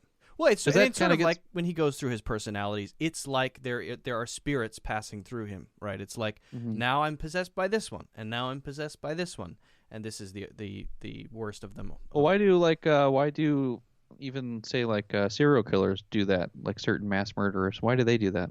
Is there nothing in the fridge? I don't know. They didn't prep. Yeah. Yeah. Guys, uh, you can because like Freshly other is a great service. They send you the meals, you put them in the fridge, you heat them up in the microwave. It's great. Donner Party, Live or whatever. Certain cannibalistic situations are completely different. It's just Right. survival. But Yeah. like a serial killer cannibal, Right. doesn't seem to be much reason for that. What's their drive? Got to be Wendigo, I guess, right? It's the only way. Yeah, there is. I mean, why is this fictional character? Does this myth exist in the first place? It must be based on certain deviant characteristics in people who have this insane desire to eat people, whatever it is. I mean, I don't know where it comes from, but it seems to be whether it serves an archetypal purpose. Maybe he's I also don't know. subsuming his lower tier personalities at the same time, right? When he becomes the beast, it's like almost like maybe that's a bit of a stretch. Well, yeah. The beast seems to be. They know that the beast is final. They know that the beast is the ultimate persona. Somehow everyone knows that is completion, perfection for this series of personalities. There aren't going to be any more. This is the ultimate one, and they've all been working toward this or covering up this ever widening hole that eventually is sealed by this over personality. This ultimate personality, which is not the integration of the shadow, but maybe the shadow that completely takes over the original person. So I don't know how that ties into cannibalism, but this just seems scarier. I mean, the whole idea of the collective unconscious, there are a lot of things down there in the collective unconscious that exist in a real way. They're programmed into our DNA. To fear. The reason that we have certain dreams, the reason that we have certain behaviors, the reason that certain symbols, as I was saying in the last discussion, resonate with us, the reason that when we see a story, we feel it has meaning, we feel that this is something that is true, and whatever that means, is because it's in our programming. Just like the sense of smell that we have, it locks onto that thing, and there's a pattern recognition, and then there's something that's satisfied when that happens. And so there are negative things down there too, and maybe some of those negative things that boil up to the surface are, cannibalism and all kinds of darkness. I mean, Jung talks about this a lot. Is this collective unconscious is essentially the landscape of instincts that we have accumulated over the hundreds of thousands of years that we've been around. And when a turtle has the instinct to swim toward the ocean, it's programmed to do that. It doesn't learn to do that. It's hard-coded, just as we are hard-coded with our physical features. We're hard-coded with certain personality features. But in the personality features, we have these relics that have outlived their maybe evolutionary purpose. Maybe the evolutionary purpose 100,000 years ago. There's two possibilities, right? They're either relics or there really is a Wendigo and there's like an evil spirit. Those are the two possibilities, right? Yeah, I think so. I think that's what Jung would say. I think he would accept both of those. He would say that there are relics where this was useful for a certain group of people, a certain characteristic, and it became part of that. And I'm just saying, like, because to eat, like for cannibals, you could just say, okay, that's just that's a relic of when we were primates and we hunted down other people or other primates and ate them. It was a tribal. It was like a show of force. Because chimpanzees eat each other on occasion. Yeah. And I don't know. It's not necessarily just for sustenance. It's when there's nothing in the fridge. Yeah. Well, yeah. It's always about the convenience, but. So that would be an example of just being a past part of the genetic code that's wired into us that flares up here and there, or it could be it's a result of completely deviant behavior that has nothing to do with less to do with the natural world than with deviancy, which would you wouldn't necessarily categorize that as being the same as an evolutionary trait, would you? Well, it depends on what the individual gets out of it. I think there's probably a fuzzy line between those things, right? I mean, there may or may not. I don't know if it's all about the perspective or if there really is a difference. You'd have to like look into different examples. That'd be a dark and thing you to could examine. say, But well, and you could say maybe in certain individuals it's one, and in certain maybe groups it's the other. Maybe what was an advantage becomes an individual's idiosyncrasy manifested in a certain way, because everyone is at the same time an individual and also simply a person carrying the fire forward. like to a the next chimpanzee generation. that does that is not Hannibal Lecter. Like, Right. But Hannibal like, Lecter seems to be- has more chimpanzee than there's the Well, that's the Fine. question, whether or not he does. Unless when you achieve a certain level of perception, maybe then you open yourself into a whole different realm, and then you're I don't know. it's very complicated, but Yeah. I think it's a pretty intoxicating topic, because just the whole idea of it, and I think it's Jung's main Very contribution. unsettling. Yeah. Oh, just Myth, you mean the fuzziness? the fuzziness, and also the singular idea that dreams are to the individual's subconscious, which is the iceberg under the water that's much bigger. Mm. Dreams are to the individual's subconscious as mythology is to the human species collective unconscious, meaning this iceberg under the surface where either we have the relics of these things that were advantageous to us, these instincts that interact with each other, these inclinations, these desires, whatever it may be. They don't just go away from generation to generation. They hang around. They stick around. And they're there inside of us. And they come up. And when they come up in the right way, we make a story about them. We tell stories that become myths. And those myths then become signposts to let other people know that the dreams that you have, or the darkness in yourself, is not you as an isolated person, but there is something that you can look to know that you are bound to the other people around you, right? And so there's a connection between that. So when Jung is analyzing someone's dreams and he's asking them, Jung didn't say, I have a clear method for understanding your dreams. Let me tell you what it is. Right. And we go through step 1, 2, and 3. The first thing he says is, I have no idea how to interpret dreams. This is something that I found to be useful in helping people, but every time I do it with someone, it's totally different. I have no clue, because this landscape that I've been exploring, like the map, is so vast, I have no comprehension of it. So that's his first admission. So let's see if we can draw some things out. Ooh, you had a dream twice in a row where someone was leaning down and listening to your heartbeat, and then there was a horse or something. All right, well, are there any parallels to this? Well, maybe the horse is represented in mythology. I have that book of symbols. The horse is represented in mythology in these ways. There's this myth, and they have this sort of significance. It represents a certain power, or sometimes masculine power, whatever it represents, all these symbols. If it makes sense to the person who had the dream, or if it makes sense to the person with the complex, then they go, yes!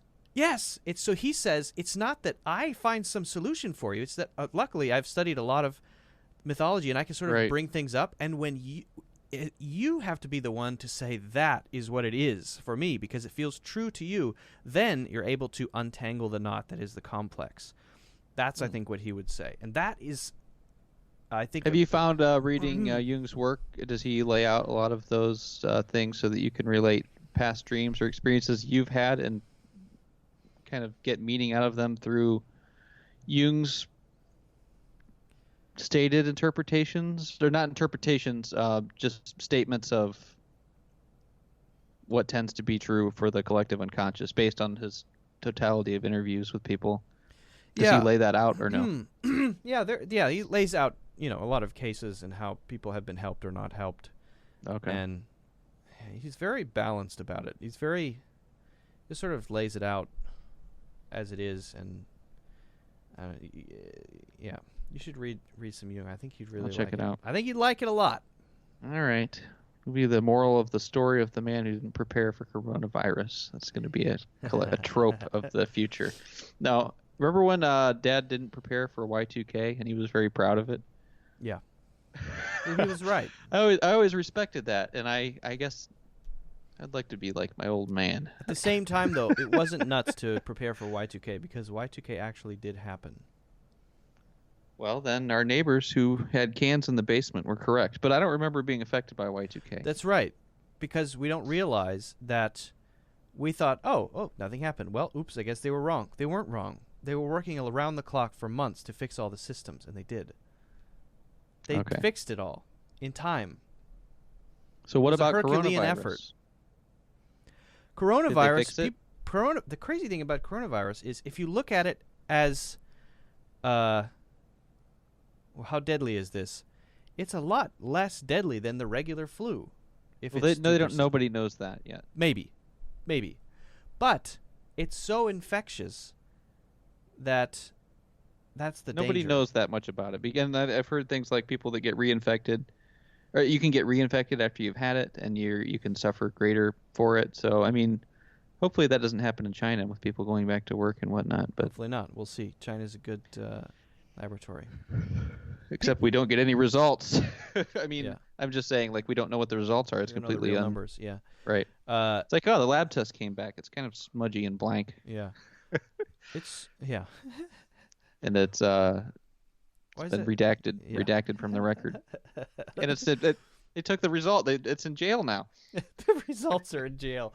The papers right. are in jail. Yeah. Now that's funny. Thank you. Right. Part of my comedy, my coronavirus comedy China tour comedy show. Your comedy shtick. Yeah. It's very popular. All right, bro. We've been going for 2 hours and 56 minutes. That's pretty good. It's great. Yeah. Well, we don't have these conversations all the time, so we got to lay down a lot of material. We got to get it out. Yeah. Do you think did we cover pretty much everything? I mean, those are all my bullet points were covered. Yeah, I think all I wanted to say was that I really like it, and I think people should respect it. I like it. It's good. I like it. And that's basically all. Yeah. And you brought up a lot of interesting things that I think give people a lot of food for thought. Well, I don't know. I sometimes worry that they've given me food for thought. I worry that it comes across as just totally either too esoteric or reaching or pretentious or something. But I really just, when I watched it, I was writing down ideas like, oh, what about this? What about this? I was just thinking about these things. I can't help what I think about. No, it doesn't matter. Yeah. The only thing pretentious is using that word and applying it to other things. We're just minding our own business here on the internet until you cut something offensive I've said and drop it into a certain Reddit page. But other than that, we're minding our own business. Yeah. My goal is to find the subreddits that will be most offensive. But I tend to be I try to be nice and not say anything offensive in life. But somehow on the internet, you're going to become known as the ultimate douchebag. The douchebag troll of the century. Yeah. That was never my goal. My brother's the real jerk here. He makes me look bad. I'll try not to do it anymore. I don't think you said anything in this one. No, it's okay. You're just trying to generate views. I don't think it's personal. I'm just trying to get I'm just desperate just for trying clicks. To get those clicks. Exactly. All we got was people from Marvel Machine to come take your like versus dislike ratio and trash it because they disliked.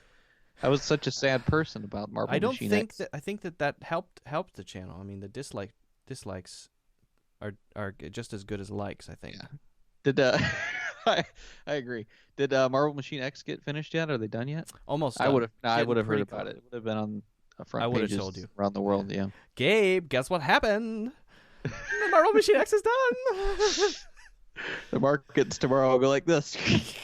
Coronavirus might be here, but did you hear about Marvel Machine X? It can go doot doot doot doot doot doot. Stock market.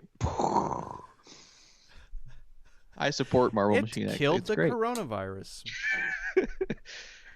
The crazy thing is Mike Pence is going to be leading the charge, so that's sad. He doesn't even believe in science.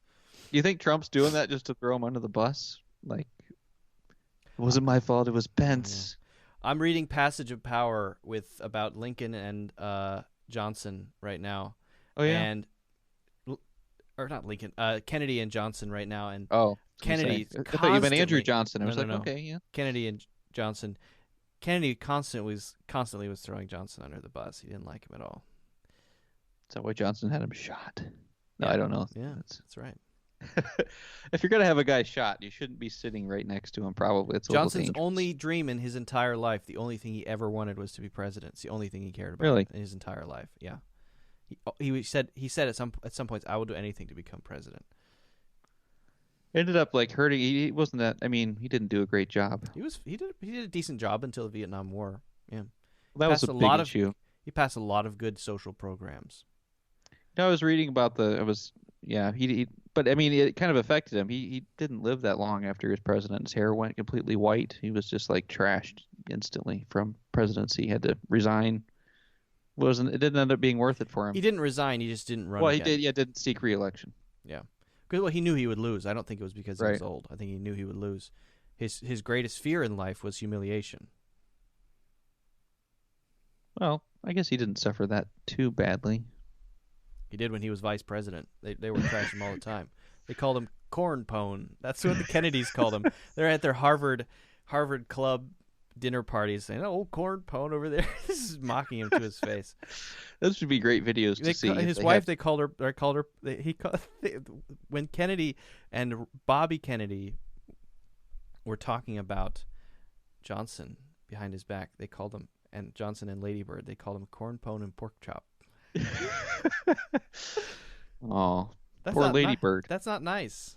I heard that he had an alarm in his office to warn him when Lady Bird was coming, so he could stop screwing whatever secretary he would be having sex with in the Oval Office. I haven't got to that part yet, so maybe. Okay, Yeah, I'll let you that know. might not be true. Yeah. One more thing. Ding-a-ling-a-ling. She's coming.